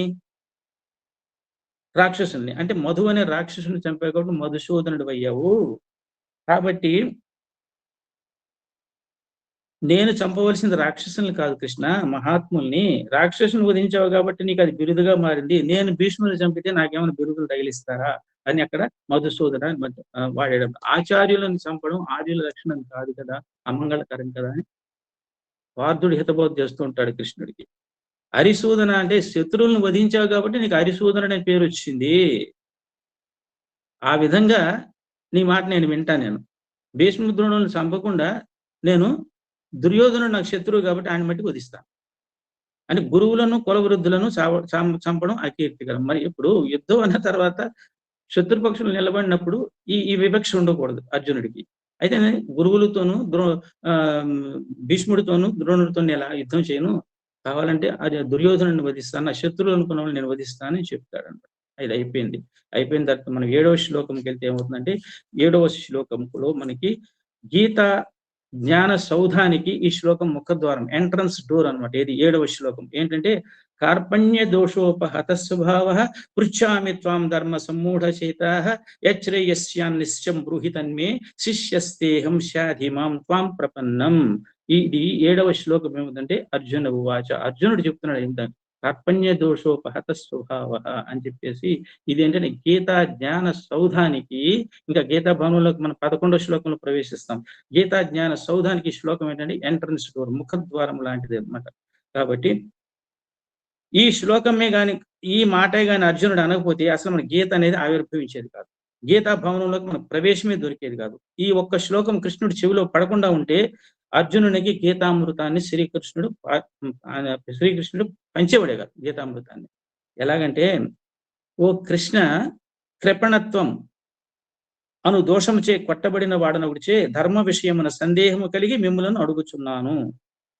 ఏది నిశ్చయముగా శ్రేయస్కరము దాన్ని చెప్పండి నాకు. నేను మీకు శిష్యుడను, శరణ పొందాను, నన్ను శాసించును. కంప్లీట్ సరెండర్ అయిపోయాడు ఇక్కడ.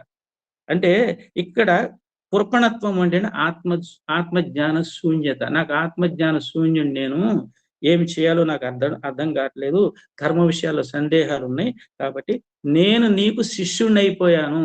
ఇక్కడ ఎప్పుడు కూడా ఒక సత్కార్యం మనకు జరగాలంటే, ఒక సద్బోధ జరగాలంటే, ఒక సద్గ్రంథ పఠనం జరగాలంటే గురు శిష్య భావం ఉండాలి అక్కడ.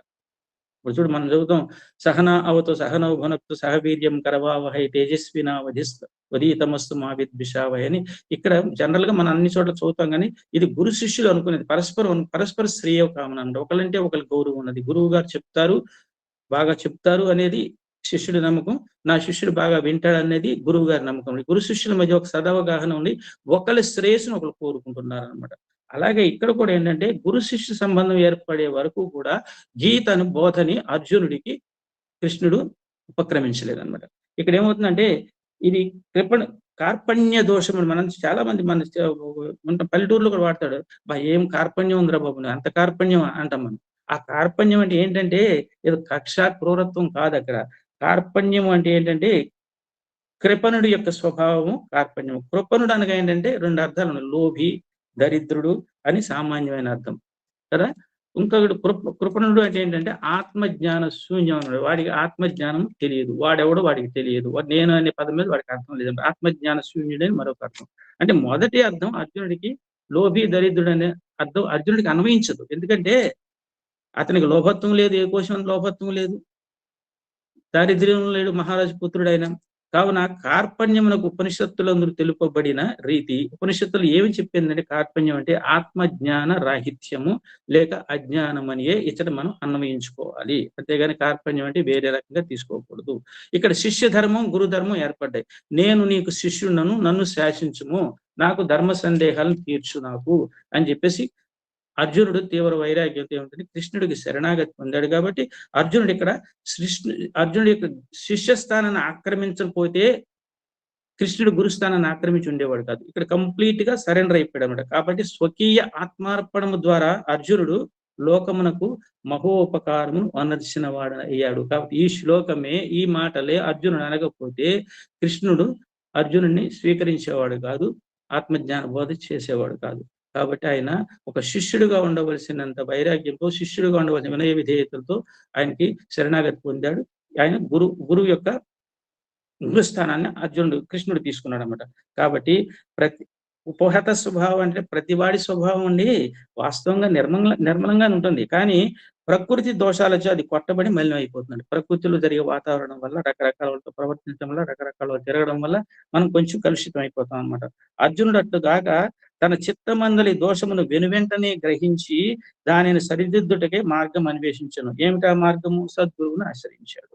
కాబట్టి ఎవరా గురువు? శ్రీకృష్ణ పరమాత్మ. అర్జునుడు తక్షణమే భగవానునికి శరణాగతుడై నేను మీ శిష్యుడని అన్నాడు. ఇందులో నన్ను శాసించుడు అన్నాడు, అంటే వేడుకొన్నాడు. అహంకారమును పారద్రోలి తల వంచినట్లు మనం అర్థం చేసుకోవాలంటే పరమార్థ క్షేత్రాన్ని పురోగతి నొందడానికి అది ఒకటే మార్గము. అహంభావమును పారద్రోలాలి. అహంభావాన్ని పారద్రోలాలి. మన ఆధ్యాత్మిక పదవిలో కూడా అంటే నేను అహంభావమును పారద్రోలి సద్గురువును ఆశ్రయించుటయే సంసార సముద్రమును దాటుటకు ఏకైకోపాయము. అంటే సద్గురువును ఆశ్రయించినంత మాత్రం సరిపోదు. అక్కడ వినయ విధేయతలు అహంభావాన్ని కూడా మనం సృజించాలి. కాబట్టి ఇక్కడ తర్వాత వైరాగ్యం ఇంత తీవ్ర స్థాయిలో వెళ్ళిపోయిన తర్వాత ఇలా చెప్పాడు, నేను మీ శిష్యుడును, నన్ను శాసించను, నాకు ధర్మబోధ చేయి అన్నవాడు కొంచెం ముందుకెళ్ళేటప్పటికి ఒక శ్లోకం 8వ శ్లోకంలో 9వ శ్లోకం ఏమంటాడంటే నేను యుద్ధము చేయలేనని కంప్లీట్ గా చేతులు ఎత్తేస్తాడు. నేను యుద్ధము చేయలేను చెప్పేసి కంప్లీట్ చేతులు ఎత్తేస్తాడు. అప్పుడు ఏమవుతుందంటే వివేక వైరాగ్యాలు అంటే ఎంత ఉన్నతంగా ఉంటే అంత మహోన్నతంగా తత్వం వంటపడుతుంది. కాబట్టి అర్జునుని విషయంలో వైరాగ్యం తీవ్ర స్థాయికి చేరింది, కానీ ఇహపరభోగాలని తుచ్చంగా అనిపించాయి ఆ పుణ్యాత్మునికి. తత్ఫలితంగా శ్రీకృష్ణ భగవానుడు గీతను బోధించడానికి సిద్ధపడ్డాడు. ఈ విషయాన్ని సంజయుడు ధృతరాష్ట్రుడు చెప్తున్నాడు. కానీ వెంటనే ఏమన్నాడు వీడు?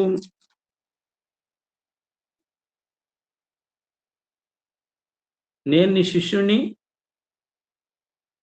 తీవ్ర వైరాగ్యంతో బాధపడుతున్నాను, నేను నీ శిష్యుని, నాకు ఆత్మజ్ఞాన బోధ చెయ్యి, నాకు నన్ను సందేహ నివృత్తి నాకు చెయ్యి, నాకు నేను యుద్ధోన్ముఖుని చెయ్యని చెప్పిన వాడు మరల వెంటనే ఏం చేస్తాడు? తీవ్ర వైరాగ్యం, బాగా వైరాగ్యం పెరిగిపోయి బాబా నేను యుద్ధం చేయలేను మళ్ళీ చేతులు ఎత్తేస్తాడు.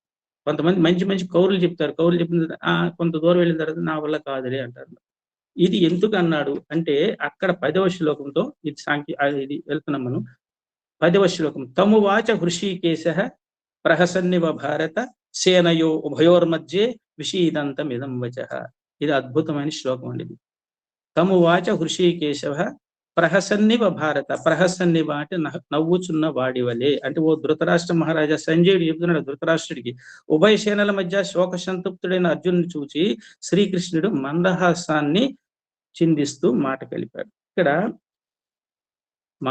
ఎందుకు కృష్ణ భగవానుడు ఇంత విషాదంలో తీవ్ర వైరాగ్యంతో కూరుకుపోయి నేను యుద్ధం చేయలేను అని అర్జునుని చూసి ఎందుకు చక్కగా చిరునవ్వులు చిందించాడు అంటే, ముందు ఏమన్నాడు? సంపూర్ణ శరణాగతి పొందాను, నన్ను శాసించు, నేను నీ శిష్యుణ్ణి అన్నాడు కదా. నేను శిష్యుణ్ణి, నువ్వు గురువుగా ఉండు, నాకు బోధ చేయి అన్నాడు కదా. అన్న వెంటనే 2 శ్లోకాలు వచ్చేటప్పటికి ఏమన్నాడు? మళ్ళీ శోకంతో నిండిపోయి ఏమన్నాడు? నేను యుద్ధం చేయను అన్నాడు. నేను యుద్ధము చేయను అన్నాడు 9వ శ్లోకంలో.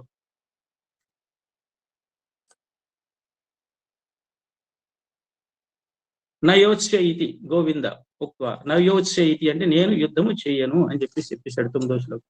ఎందుకు ఇలా పలికాడు? కృష్ణుడు ఎందుకు నవ్వాడు? తర్వాత ప్రహసన్నివ అంటే విషాదంతో అర్జునుడు కుంగిపోతున్న సమయంలో శ్రీకృష్ణుడు నవ్వడం ఏంటండి? అసలు ఎలా నవ్వగలిగాడు? ఎందుకు నవ్వాడు?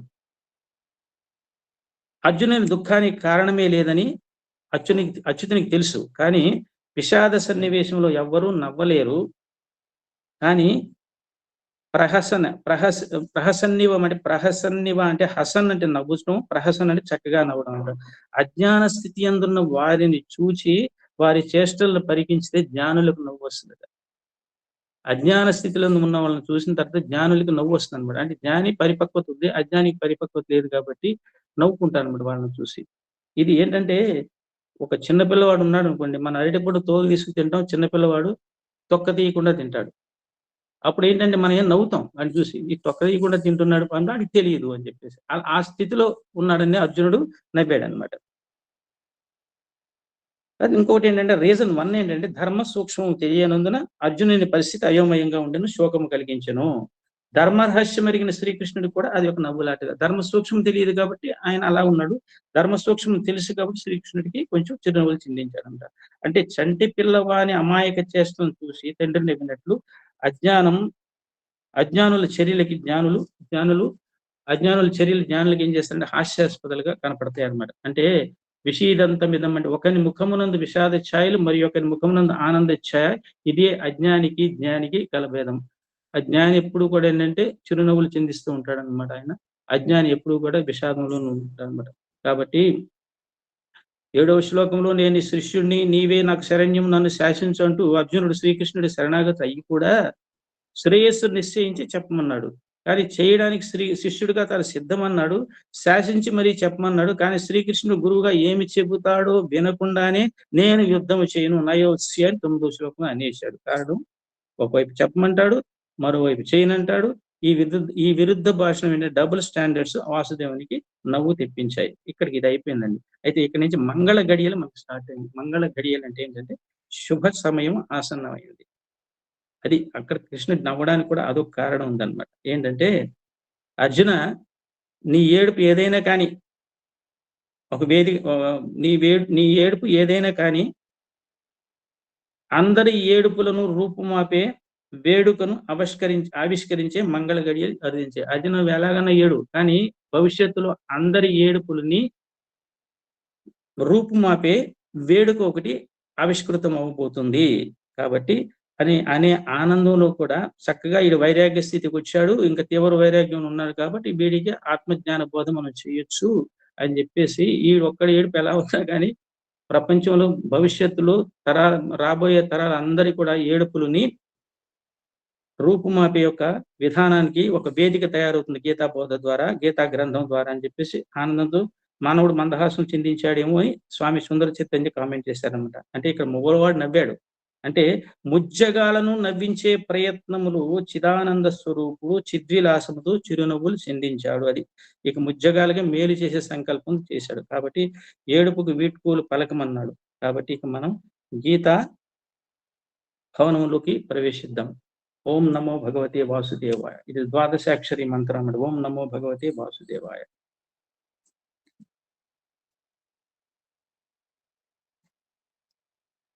ఇక 11వ శ్లోకంతో మనకి స్టార్ట్ అవుతుంది అనమాట. దీన్ని పండితులు ఏమంటారంటే ఇది బీజ శ్లోకము అంటారు. అంటే శ్రీ శంకర భగవత్పాదులు కూడా ఈ శ్లోకంతోనే మిగిలిన శ్లోకాలన్నీ కాదు, ఈ శ్లోకంతోనే ఆయన భాష్యాన్ని ప్రారంభించారు అనమాట శంకరాచార్యులు. అశోచ్యానన్వశోచస్వం ప్రజ్ఞావాదాంశ భాషసే గతసూన గతాసంశ్చ నాను శోచంతి పండిత. అంటే భగవానుడు ఏమని పలికాడంటే, ఓ అర్జున, శోకింపదగని వారికై నీవు శోకించుచున్నావు, పైగా పండితుని వలె మాట్లాడుతున్నావు. ప్రజ్ఞావాదాంశ భాషసే అంటే అది పండితునిలాగా మాట్లాడుతున్నావు. పండితులైన వారు ప్రాణములు పోయిన వారిని గూర్చి గాని ప్రాణములు పోని వారిని గూర్చి గాని శోకింపరు. గతాసంశ నాను శోచంతి పండిత. అంటే ఉన్నవాళ్ళ గురించి కానీ పోయిన వాళ్ళ గురించి కానీ పండితులు శోకించరు. కాబట్టి గీతా బోధ ఈ శ్లోకం నుండి ప్రారంభమవుతుంది. కాబట్టి దీన్ని బీజ శ్లోకం అన్నారనమాట. గీతా శాస్త్రానికి ఈ శ్లోకం అని బీజం అని ఎందుకు చెప్పబడిందంటే, వృక్షమంతయు బీజమునందే ఇమిడి ఉన్నట్లు. ఎంత మహావృక్షమైనా ఒకప్పుడు బీజమునందే ఇమిడి ఉన్నట్టు, ఎంత మహావృక్షమైనా సరే ఈ గీత భగవద్గీత అనే మహావృక్షము ఈ శ్లోకంలోనే ఇమిడి ఉందండి. ఇక్కడి నుంచి ప్రారంభమవుతుంది అనమాట.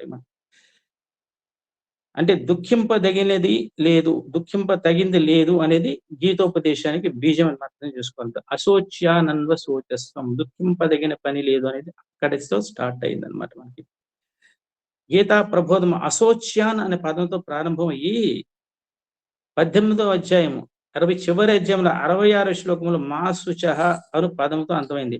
అంటే శోకింప తగదు అని స్టార్ట్ చేసి శోకించవలసిన అవసరం లేదు, శోకరాహిత్యం కావాలి అని చెప్పేసి పదంతో అంతమవుతుంది. కాబట్టి గీత యొక్క పారాయణ యొక్క ఫలితం ఎలా వస్తుందంటే అర్థం చేసుకుంటే శోకరాహిత్యమే గీత యొక్క పరమ లక్ష్యంగా మనం తెలుసుకోవాలన్నమాట.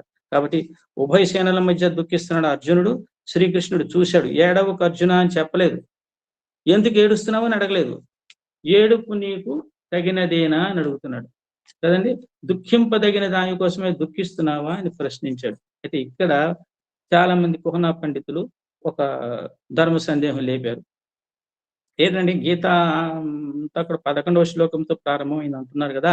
11వ శ్లోకంతో ప్రారంభమైనప్పుడు ఇది అశోచ్యానంద శోచస్వం అని ఏడుపుతో ప్రారంభించడం ఏంటండి అని వాళ్ళు చెప్పారన్నమాట. అంటే ప్రతిదానికి వ్యాస భగవానుడు గీతలో వ్యాస భగవానుడు రాశారైనా ఇది గోవిందుని ముఖారవింద జనితమైన గీతను కూడా కామెంట్ చేస్తారన్నమాట. అక్కడ ఎందుకు వ్యాసుడు లాంటి తప్పు పడతాడని వ్యాసుడు లాంటి మనం తప్పు పట్టగలం.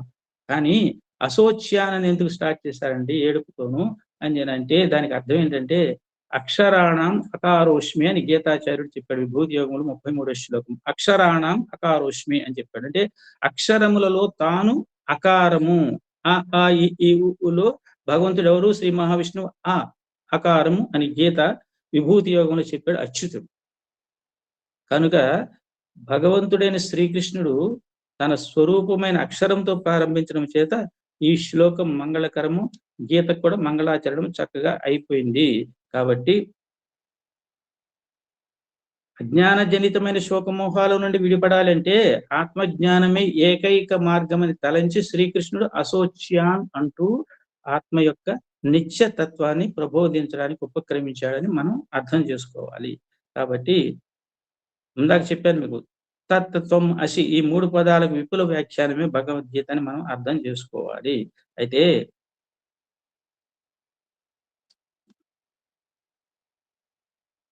నాను శోచంతి పండితాహ అంటే జీవించి ఉన్న వారిని గూర్చి గాని మరణించిన వారిని గురించి కానీ మరే వస్తువుని గురించి కానీ దుఃఖింపని వారే పండితులు. పండితులైన జ్ఞాని.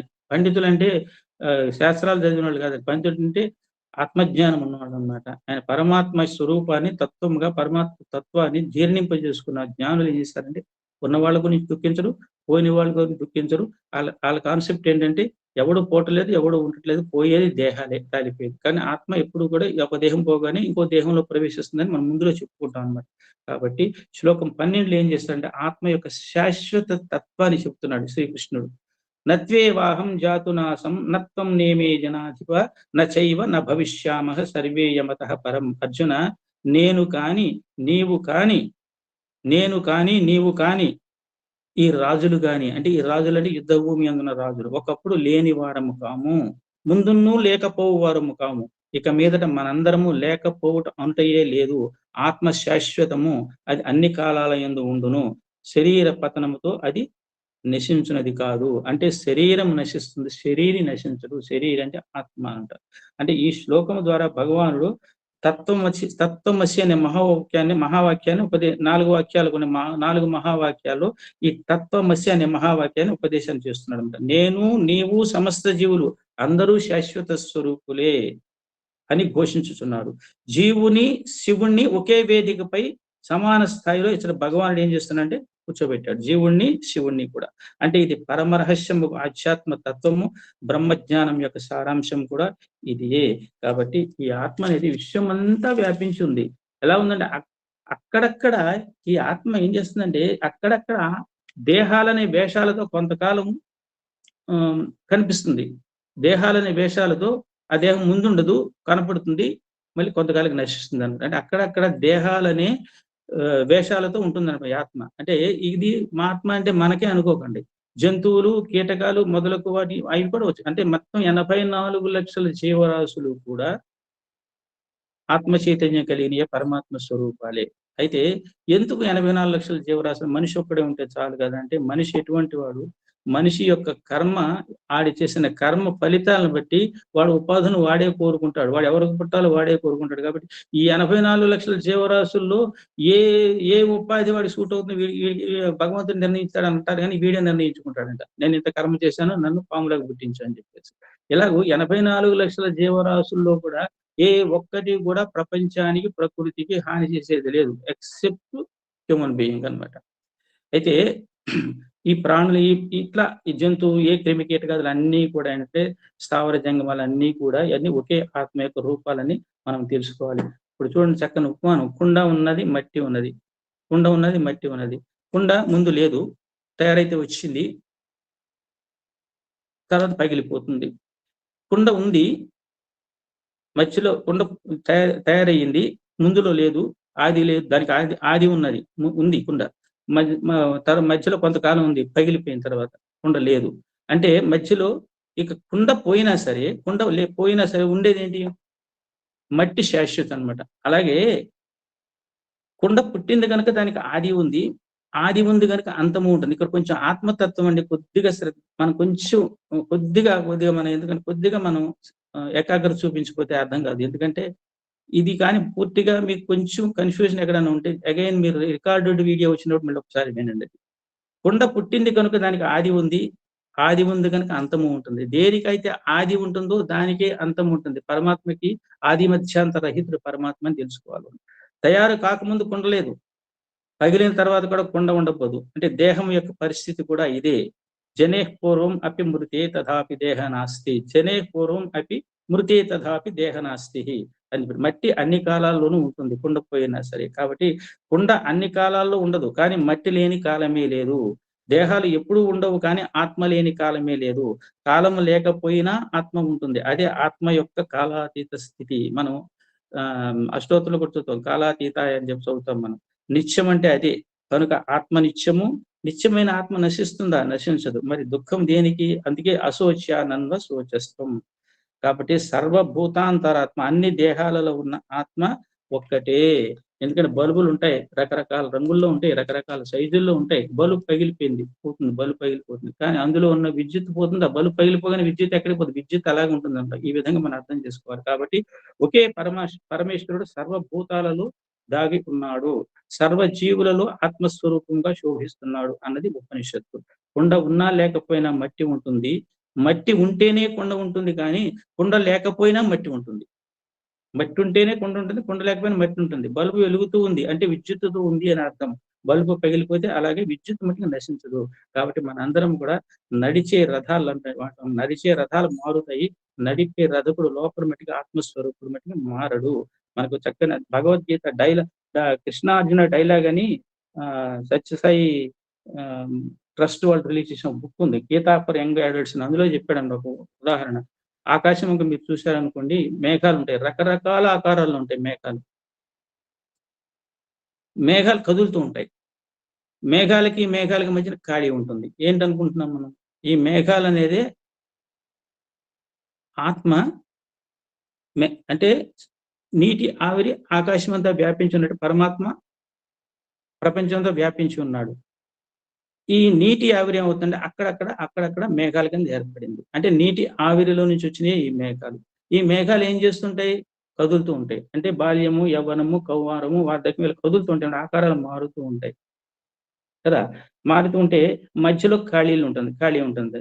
అంటే కొంతసేపటికి మేఘాలు మాయమైపోయింది. అంటే ఎప్పుడు కూడా ఈ దేహము ఏం చేస్తుందంటే ఆత్మస్వరూపమే దేహ రూపంలో వస్తుంది, కొంతకాలం ఉంటాము, బాల్యము, యవ్వనము, కౌమారం ముందులో తెలుసుకుంటాం, అవన్నీ వస్తాయి, చివరికి మళ్ళీ మాయమైపోతుంది. కాబట్టి లోపల ఆత్మ మట్టికి ఇంకొక ఉపాధిలోకి ప్రవేశిస్తుంది. కాబట్టి ఆత్మ శాశ్వతము. అంటే మేఘాలు ఎలాగున్నాయి? మేఘాలు నీటి ఆవిరి నుంచి ఏర్పడుతున్నాయి, మేఘాలు కదులుతున్నాయి. అవస్థలు 4 అవస్థలు అనమాట. కదులుతుంటూ రూపాలు మార్చుకుని కొంతసేపు కనబడకుండా పోతున్నాయి. అంటే ఈ మధ్యలో ఉన్న వెనకాల ఉన్న నీటి ఆవిరి మట్టి ఎప్పుడు శాశ్వతంగా ఉంటుంది. మేఘానికి మధ్య ఉన్న ఖాళీలో కూడా నీటి ఆవిరి ఉంటుంది అనమాట. ఆ నీటి ఆవిరి నుంచే ఈ మేఘ స్వరూపాలు ఏర్పడి ఉంటాయి. కాబట్టి దేహం రథం లాంటిది, తనకు తానుగా నడవలేదు, నువ్వుంటేనే నడుస్తుంది. ఎవరి రథం వారిదే, కానీ ఒక రథం ఉన్నట్లు మరొక రథం లేదు. అంటే ఏ 2 శరీరాలు ఒకేలాగా లేవు. తెలుసుకోండి, మనకు ఒకే రంగులు లేవు, ఒకే రూపంలో లేవు.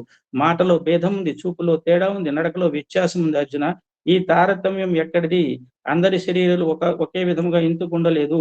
ఎందుకు సిమిలారిటీస్ లేవు? నో సిమిలారిటీస్ బిట్వీన్ దేహరథాలు and దేహాకృతులు.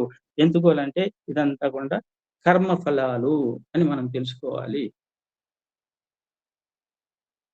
Koteswararao, Sairam. Sairam sir. Shall I continue? Shall I stop here? 12:5 sir. 12:05. Okay, fine. తర్వాత ఎలా ఉంటుందంటే మన ఎవరో పెట్టారండి ఒక మంచి ఇది. కర్మఫలాలు ఎలా ఉంటాయంటే చూడండి, మన దేహం ఆకృతులు ఒక రంగులో లేవు, ఒక రూపంలో లేవు. చూపులో తేడా ఉంది, నడకలో వ్యత్యాసం ఉంది, దేహాకృతుల్లో తేడాలు ఉన్నాయి. ఇవన్నీ ఎందుకు వస్తున్నాయంటే కర్మ ఫలం. మనం చేసుకున్న కర్మ ఫలాలను బట్టి మనకి దేహాకృతులు వచ్చినాయని మనం తెలుసుకోవాలి. ఇది భగవద్గీత చదివినప్పుడు తెలుసుకోవాలండి. అంతేగాని ఎవరో మనం తయారు చేయలేదు. తర్వాత ఒకసారి ఏంటంటే ఒక కథ నిన్న ఎక్కడో చూసాను ఏఎస్‌బీలో ఎక్కడ సంథింగ్ ఎవరో పెట్టారది. ఒక మామిడి చెట్టుని చూస్తాయి కళ్ళు. కళ్ళు బాగా ఉంటాయన్నమాట. కళ్ళు చూస్తాయి. అంటే కర్మఫలాలు ఎలా ఉంటాయో చూడండి. కళ్ళు చూస్తాయి. కళ్ళు చూసిన తర్వాత కళ్ళెళ్ళి కొయ్యలేవు కాబట్టి కాళ్ళు నడుస్తాయి అక్కడి దాకా. కాళ్ళు కొయ్యలేవు కాబట్టి చేతులు కోస్తాయి. చేతులు కోసాయి కాబట్టి అవి 3 కాళ్ళు, చేతులు తినలేవు కాబట్టి నోరు తిన్నది. ఈ లోపల తోటమాలి వచ్చాడు. వీపు మీద గట్టిగా తగిలించాడు. కానీ నీళ్ళు ఎక్కడి నుంచి వచ్చినాయి? కళ్ళల్లో నుంచి వచ్చినాయి. అంటే కర్మ చేసింది, కర్మ ఎవరు చేస్తారో తిరిగి వాళ్ళ దగ్గరికే వెళుతుంది. అదే నిన్న ఎక్కడో చదివాను. 10,000 గోవులు ఉన్నా సరే 10,000 గోవుల్లో కూడా దూడలను వదిలితే ఏ దూడ ఆ తల్లి దగ్గరికే వెళ్తుందంట. కాబట్టి కర్మ బంధం అంత గట్టిదనమాట. ఎక్కడెవరి కర్మ వాళ్ళ దగ్గరికి డైరెక్ట్ గా ఏ మాత్రం తేడా లేకుండా వెళ్ళిపోయి తత్ఫలితాలను మనకి అందిస్తుందన్నమాట. కాబట్టి శరీరాలు కూడా కర్మ ఫలాలే. అందరూ గతంలో ఒకే విధమైన కర్మాచరణ చేయలేదు. అందుచేత అందరి శరీరాలు ఒకే విధంగా లేవు. నేడున్న దేహం గత జన్మల యొక్క కర్మఫలం అని మనం తెలుసుకోవాలన్నమాట. దేహిను 13వ శ్లోకం. దేహినోస్మిన్ యథా దేహే కౌమారం యవ్వనం జరా తథా దేహాంతర ప్రాప్తి ధీరస్తత్ర నముఖ్యతి. అంటే జీవుడికి ఈ దేహంలో బాల్యం తరువాత యవ్వనం తరువాత పెద్ద వయసు, తర్వాత ముసలితనం కలుగుతున్నాయి కదా. అలాగే చనిపోయిన తరువాత మరొక దేహం ప్రాప్తిస్తుంది. ఈ విషయంలో జ్ఞానులు మోహానికి గురికారు, అందుకనే వారిని ధీరులని పిలుస్తారు. అంటే దేహినోస్మిన్ యథా దేహే కౌమారం యవ్వనం జరా తథా దేహాంతర ప్రాప్తి ధీరస్తత్ర నముఖ్యతి. అంటే మనకి 4 అవస్థలు ఉన్నాయన్నమాట. ఏంటి? దేహాంతర ప్రాప్తి అని కూడా ఒకటి ఉంది మనకి, అది మనకు తెలియదు. మరణము, దేహాంతర ప్రాప్తి మనకు తెలియదు. బాల్యము, యవ్వనము, వార్ధక్యము, దేహాంతర ప్రాప్తి అని 4 అవస్థలు మనకు కలుగుతాయి అని గీతాచార్యుడు చెప్తున్నాడు అనమాట. దేహే అని చెప్తున్నందువల్ల ఇక్కడ చూడండి, ఈ శ్లోకంలో మీకు దేహి, దేహే 2 పదాలు ఉంటాయి అన్నమాట. ఇది దేహినోస్మిన్ యథా దేహే. దేహికి దేహేకి ఎంత తేడా ఉందో చూడండి ఇక్కడ. దేహే అని చెప్పినందువల్ల ఏమవుతుంది? ఈ మార్పులు దేహమునకే కానీ దేహికి కావని స్పష్టం అయిపోతుంది మనకి. బాల్యము పోయి యవ్వనం వచ్చినప్పుడు ఎవడో దుఃఖించట్లేదు, యవ్వనం పోయి వార్ధక్యం వచ్చినప్పుడు ఎవడో దుఃఖించట్లేదు. అంటే అప్పుడు వార్ధక్యం పోయి మరణము, దేహాంతర ప్రాప్తి కలిగినప్పుడు ఎందుకు చింతించాలి అని భగవాన్ ప్రశ్న అన్నమాట ఇందులో. కాబట్టి పైన తెలిపిన బాల్యాదులను 4 అవస్థలలో మొదటి 3ను కలవని జనులకు తెలుస్తుంది కానీ 4వది దేహాంతర ప్రాప్తి ఉన్నది లేదు. అంటే ఎప్పుడైతే ఈ దేహం జీర్ణమైపోయి నశించిపోతుందో ఈ ఆత్మ ఏం చేస్తుందంటే, అంటే ప్రారబ్ధ కర్మ ఫలం అయిపోయిన తర్వాత ఈ దేహం ఏమో కూలిపోయిన తర్వాత ఆత్మ ఇంకొక ఉపాధిని ఎత్తుక్కొని వెళ్ళిపోతుంది అనమాట. కాబట్టి కానీ ఇవన్నీ కూడా మరణం తర్వాత ఆత్మ ఇంకో ఉపాధిలోకి వెళ్ళిపోతుంది అనుకున్నది సామాన్యులకి, ఆత్మజ్ఞానం అంతగా పట్టని వాళ్ళకి. కానీ ఇది ఎక్సెప్షన్ ఫర్ జ్ఞానికి కర్మరాహిత్యం పొందుట వలన జ్ఞానికి మాత్రము దేహాంతర ప్రాప్తి ఉండదు. వాళ్ళు ఏంటంటే కర్మ కోసమే చేయరు కాబట్టి వాళ్ళ కర్మయోగులు కాబట్టి మనం వాళ్ళకి దేహాంతర ప్రాప్తి ఉండదు. కర్మ దోషం ఉన్నంత వరకు ఉపాధిని ఈ 4 అవస్థలు, కర్మదోషం ఎంతకాలం ఉంటుందో అంతకాలము కూడా ఈ 4 అవస్థలను చక్ర భ్రమణం వల్లే మనకి సంభవిస్తూనే ఉంటాయి అన్నమాట. మళ్ళీ ఇంకో ఉపాధి, మళ్ళీ బాల్యము, యవ్వనము, కౌమారము, వార్ధక్యము, మరణము, దేహాంతర ప్రాప్తి ఇలా జరుగుతూనే ఉంటాయి అన్నమాట. ఇప్పుడు కర్మ ఫలశేషం మిగిలినంత వరకు వెళ్తూనే ఉంటుంది అన్నమాట. కాబట్టి ఇంకా శ్లోకం 14 ఏంటంటే, మాత్రా స్పర్శాస్తు కౌంతేయ శీతోష్ణ సుఖ దుఃఖదాహ ఆగమాపాయనో నిత్య తాం స్థితిక్షస్వ భారత. అంటే ఓ అర్జున, బాహ్య పదార్థములు అంటే పంచేంద్రియాల సంయోగముచే ఇంద్రియములకు కలుగు శీతోష్ణ సుఖ దుఃఖాది వికారములను సత్యములను తమ యందు వాటిని నిరూపించుకుంటున్నారండి. ఈ పంచేంద్రియాలు, ఈ విషయేంద్రియాలు బాహ్య పదార్థాలతో ఇంటరాక్ట్ అవ్వడం బట్టి మనకి శీతోష్ణాలు, సుఖ దుఃఖాలు కలుగుతున్నాయి. వాటిని నాకే కలిగింది, నాకే కలిగింది అని చెప్పేసి మనం ఆరోపించుకొని బాధపడుతుంటాము. అవి వస్తుంటాయి, పోతుంటాయి. నాకే ఎందుకు కష్టం రావాలి, నాకే ఇది ఎందుకు రావాలని అనుకుంటాడు. కానీ ఇప్పుడు చాలా మంది ఏంటంటే, భగవంతుడా నువ్వు నువ్వు అసలు భగవంతుడివేనా, నన్ను ఎందుకు రక్షించవు, నా కష్టాలు ఎందుకు తీర్చు అనే భక్తులు ఎక్కువే. కానీ ఒక్కడు ధైర్యంగా అడుగుతాడండి, నేనే భక్తుడిని అయితే అని అడగమనండి భగవంతుడిని. ముందు ఇటు భక్తుడిని ప్రూవ్ చేసుకోమనండి. నువ్వు భగవంతుడు అనే దాని స్థాయి నుంచి మనం ఎక్కడికి వెళ్ళాలంటే, నేను నేను భక్తుడినైతే కనీసం మనం నేనే భగవంతుడిని తెలుసుకోకర్లేదు. నీవే భగవంతుడు అని ప్రశ్నించే స్థాయి నుంచి, నేను భక్తుడినైతే స్వామి నాకు ఈ కోరిక తీర్చారని అడగాలి మనం. అంటే నువ్వు 100% ప్యూర్ అయినప్పుడు డెఫినెట్ గా you will come down to satisfy you. కాబట్టి మనము నేనే భక్తుడినైతే అనే స్థాయి కన్నా కనీసం మనం రావాలి. కాబట్టి ఏంటంటే, ఇక్కడ ఒక పదం వాడాడు, తితీక్ష అని వాడాడు. ఈ తితీక్ష మనం అలవర్చుకోవాలన్నమాట. తితీక్ష అంటే ఏదో శీతోష్ణాలు, సుఖ దుఃఖాలు ఇవన్నీ కూడా అంటే మనకి పంచేంద్రియాల సంయోగం. అంటే పంచేంద్రియాల వల్ల బాగా కర్మేంద్రియాలు ఈ సంయోగము ప్రకృతిలో ఉన్న పరిస్థితులకి మనం ఇంటరాక్ట్ అయినప్పుడు అనమాట. ఏదో ఒక మంచి దృశ్యం చూస్తాం, ఇది వదిలేసి ఏదో మంచి ఇంకో దృశ్యం చూస్తాము, మరి ఏదో ఒక మంచి టీవీలో ఒక ఏదో ఆధ్యాత్మిక కార్యక్రమం వస్తుంది చూస్తున్నాం, మరి వెంటనే ఇంకొక ఛానల్ ఏదో వస్తుందని అక్కడ షిఫ్ట్ అయిపోతాం అనమాట. అంటే ఇక్కడ ఏమవుతున్నాం అంటే మంచిది దాని నుంచి చెడుకి షిఫ్ట్ అవుతున్నాం అనమాట. అలాగే తితీక్ష అంటే ఏంటంటే దుఃఖపడుతూ బాధపడడం కాదు. అది ఏ స్థాయికి వస్తామంటే, గీత పారాయణం చేసినప్పుడు మనం ఏది దుఃఖపడుతూ భరించాం, అవగాహనతో పరిస్థితిని అవలోకించి వచ్చే వాటికి స్వాగతం పలుకుతూ, పోయే వాటికి వీడ్కోలు చెప్తూ చెలించకుండా ఉండడమే తితీక్ష. అంటే అవగాహనతో వాటిని భరించాలన్నమాట. Let them come. ఒక కష్టం స్వామి చెప్తారు, ఒక కష్టం వచ్చిందనుకో వెల్కమ్ చెప్పు, ఎందుకంటే నీ అకౌంట్ లో తగ్గుతుంది కాబట్టి. ఎప్పుడు భయపడక, కష్టానికి ఎప్పుడు స్వాగతం చెప్పు, నువ్వు బెంబేలు పడిపోక. అంతకైతే ఆ కష్టంతో చెప్పు, నీకంటే నువ్వేం పెద్ద కష్టం రా, నీకంటే పెద్ద భగవంతుడు ఉన్నాడు, ఆ భగవంతుడు నన్ను కాపాడతాడు, నా భగవంతుడు నువ్వెంత, నీ బ్రతికెంత అని అడగాలట మన కష్టాన్ని. కాబట్టి ఈ శ్లోకంలో అర్జునుడు చూడండి, మళ్ళీ చూడండి, ఈ శ్లోకంలో అర్జునుడు ఏం చేస్తున్నాడంటే, కౌంతేయ కౌంతేయ భారత 2 పదాలు వాడాడు. దీంతో ఆపేస్తాను. కౌంతేయ భారత అంటే ఏంటంటే, కౌంతేయ అంటే అర్జున, ఈ శీతోష్ణ సుఖ దుఃఖాదులు ఇవన్నీ కూడా ప్రకృతిలో పంచేంద్రియాలతో, ప్రకృతుల విషయాలతో, బాహ్య పదార్థాల సంయోగం చేత ఇవన్నీ కూడా నీకు ఇది ఉష్ణము, ఇది శీతలము, ఇది వేడి, ఇది దుఃఖము, ఇది సుఖము అని అనుకుంటున్నావు. కానీ నువ్వు అవి ఎందుకు వస్తున్నాయి అంటే, వాటన్నిటిని నువ్వు ఓపికతో భరించు అని చెప్పేసి చెప్తారు. ఇక్కడ కౌంతేయ అనే దానికిను, ఆ తర్వాత ఏది మన భారత అనే దానికి కూడా మనం నెక్స్ట్ క్లాస్ లో మనం చెప్పుకుందాం. నెక్స్ట్ క్లాస్ లో మనం సాంఖ్యయోగంలో ఇంకా మనకి ఈ సాంఖ్యయోగం అయిపోయిన తర్వాత, సాంఖ్యయోగంలో ఆత్మజ్ఞానం అయిపోయిన తర్వాత క్షత్రియ ధర్మం అని చెప్తాడు. తర్వాత స్థితప్రజ్ఞ లక్షణాలు ఎంతవరకు వెళ్తే అంతవరకు వెళుతుంది. కాబట్టి జై సాయిరామ్ అండి. నాకు ఈ అవకాశాన్ని ఇచ్చినందుకు శ్రీ ఎమ్మెల్యే గారికి ప్రత్యేకమైన ధన్యవాదాలు తెలియజేస్తూ, పరిచయకర్త కోటేశ్వరరావు గారికి ధన్యవాదాలు తెలియజేస్తూ, సాంకేతిక సహకారం ఇచ్చిన పద్మ గారికి, పార్థసారథి గారికి కూడా ఆశీస్సులు అందజేస్తూ, ఇంతవరకు ఓపికతో విన్న శ్రోతలందరికీ కూడా వాళ్ళ అమూల్యమైన సమయాన్ని వినియోగించి నా కోసం కేటాయించి విన్నందుకు వాళ్ళందరికీ కూడా ప్రత్యేకమైన ధన్యవాదాలు తెలియజేస్తూ, జై సాయిరామ్ అండి. ఒక పాట పాడండి సార్ గురువు గారు. పాట అండి.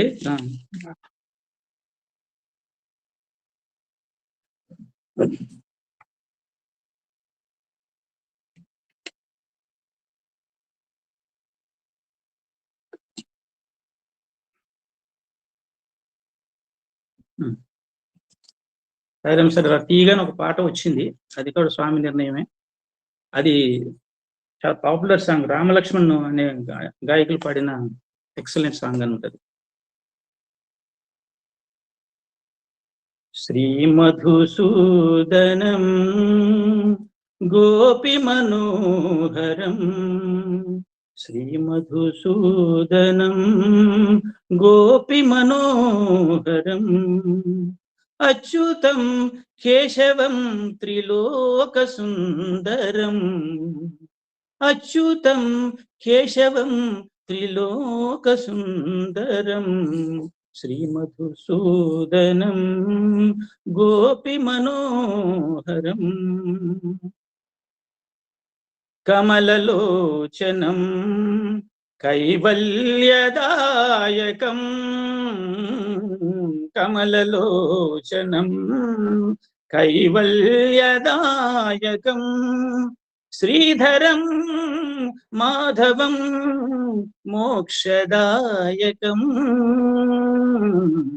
శ్రీధరం మాధవం మోక్షదాయకం శ్రీమధుసూదనం గోపిమనోహరం అచ్యుతం కేశవం త్రిలోకసుందరం శ్రీమధుసూదనం గోపిమనోహరం కమలలోచనం కైవల్యదాయకం కమలలోచనం కైవల్యదాయకం శ్రీధరం మాధవం మోక్షదాయకం శ్రీధరం మాధవం మోక్షదాయకం శ్రీమధుసూదనం గోపిమనోహరం. సాయిరామ్ అండి.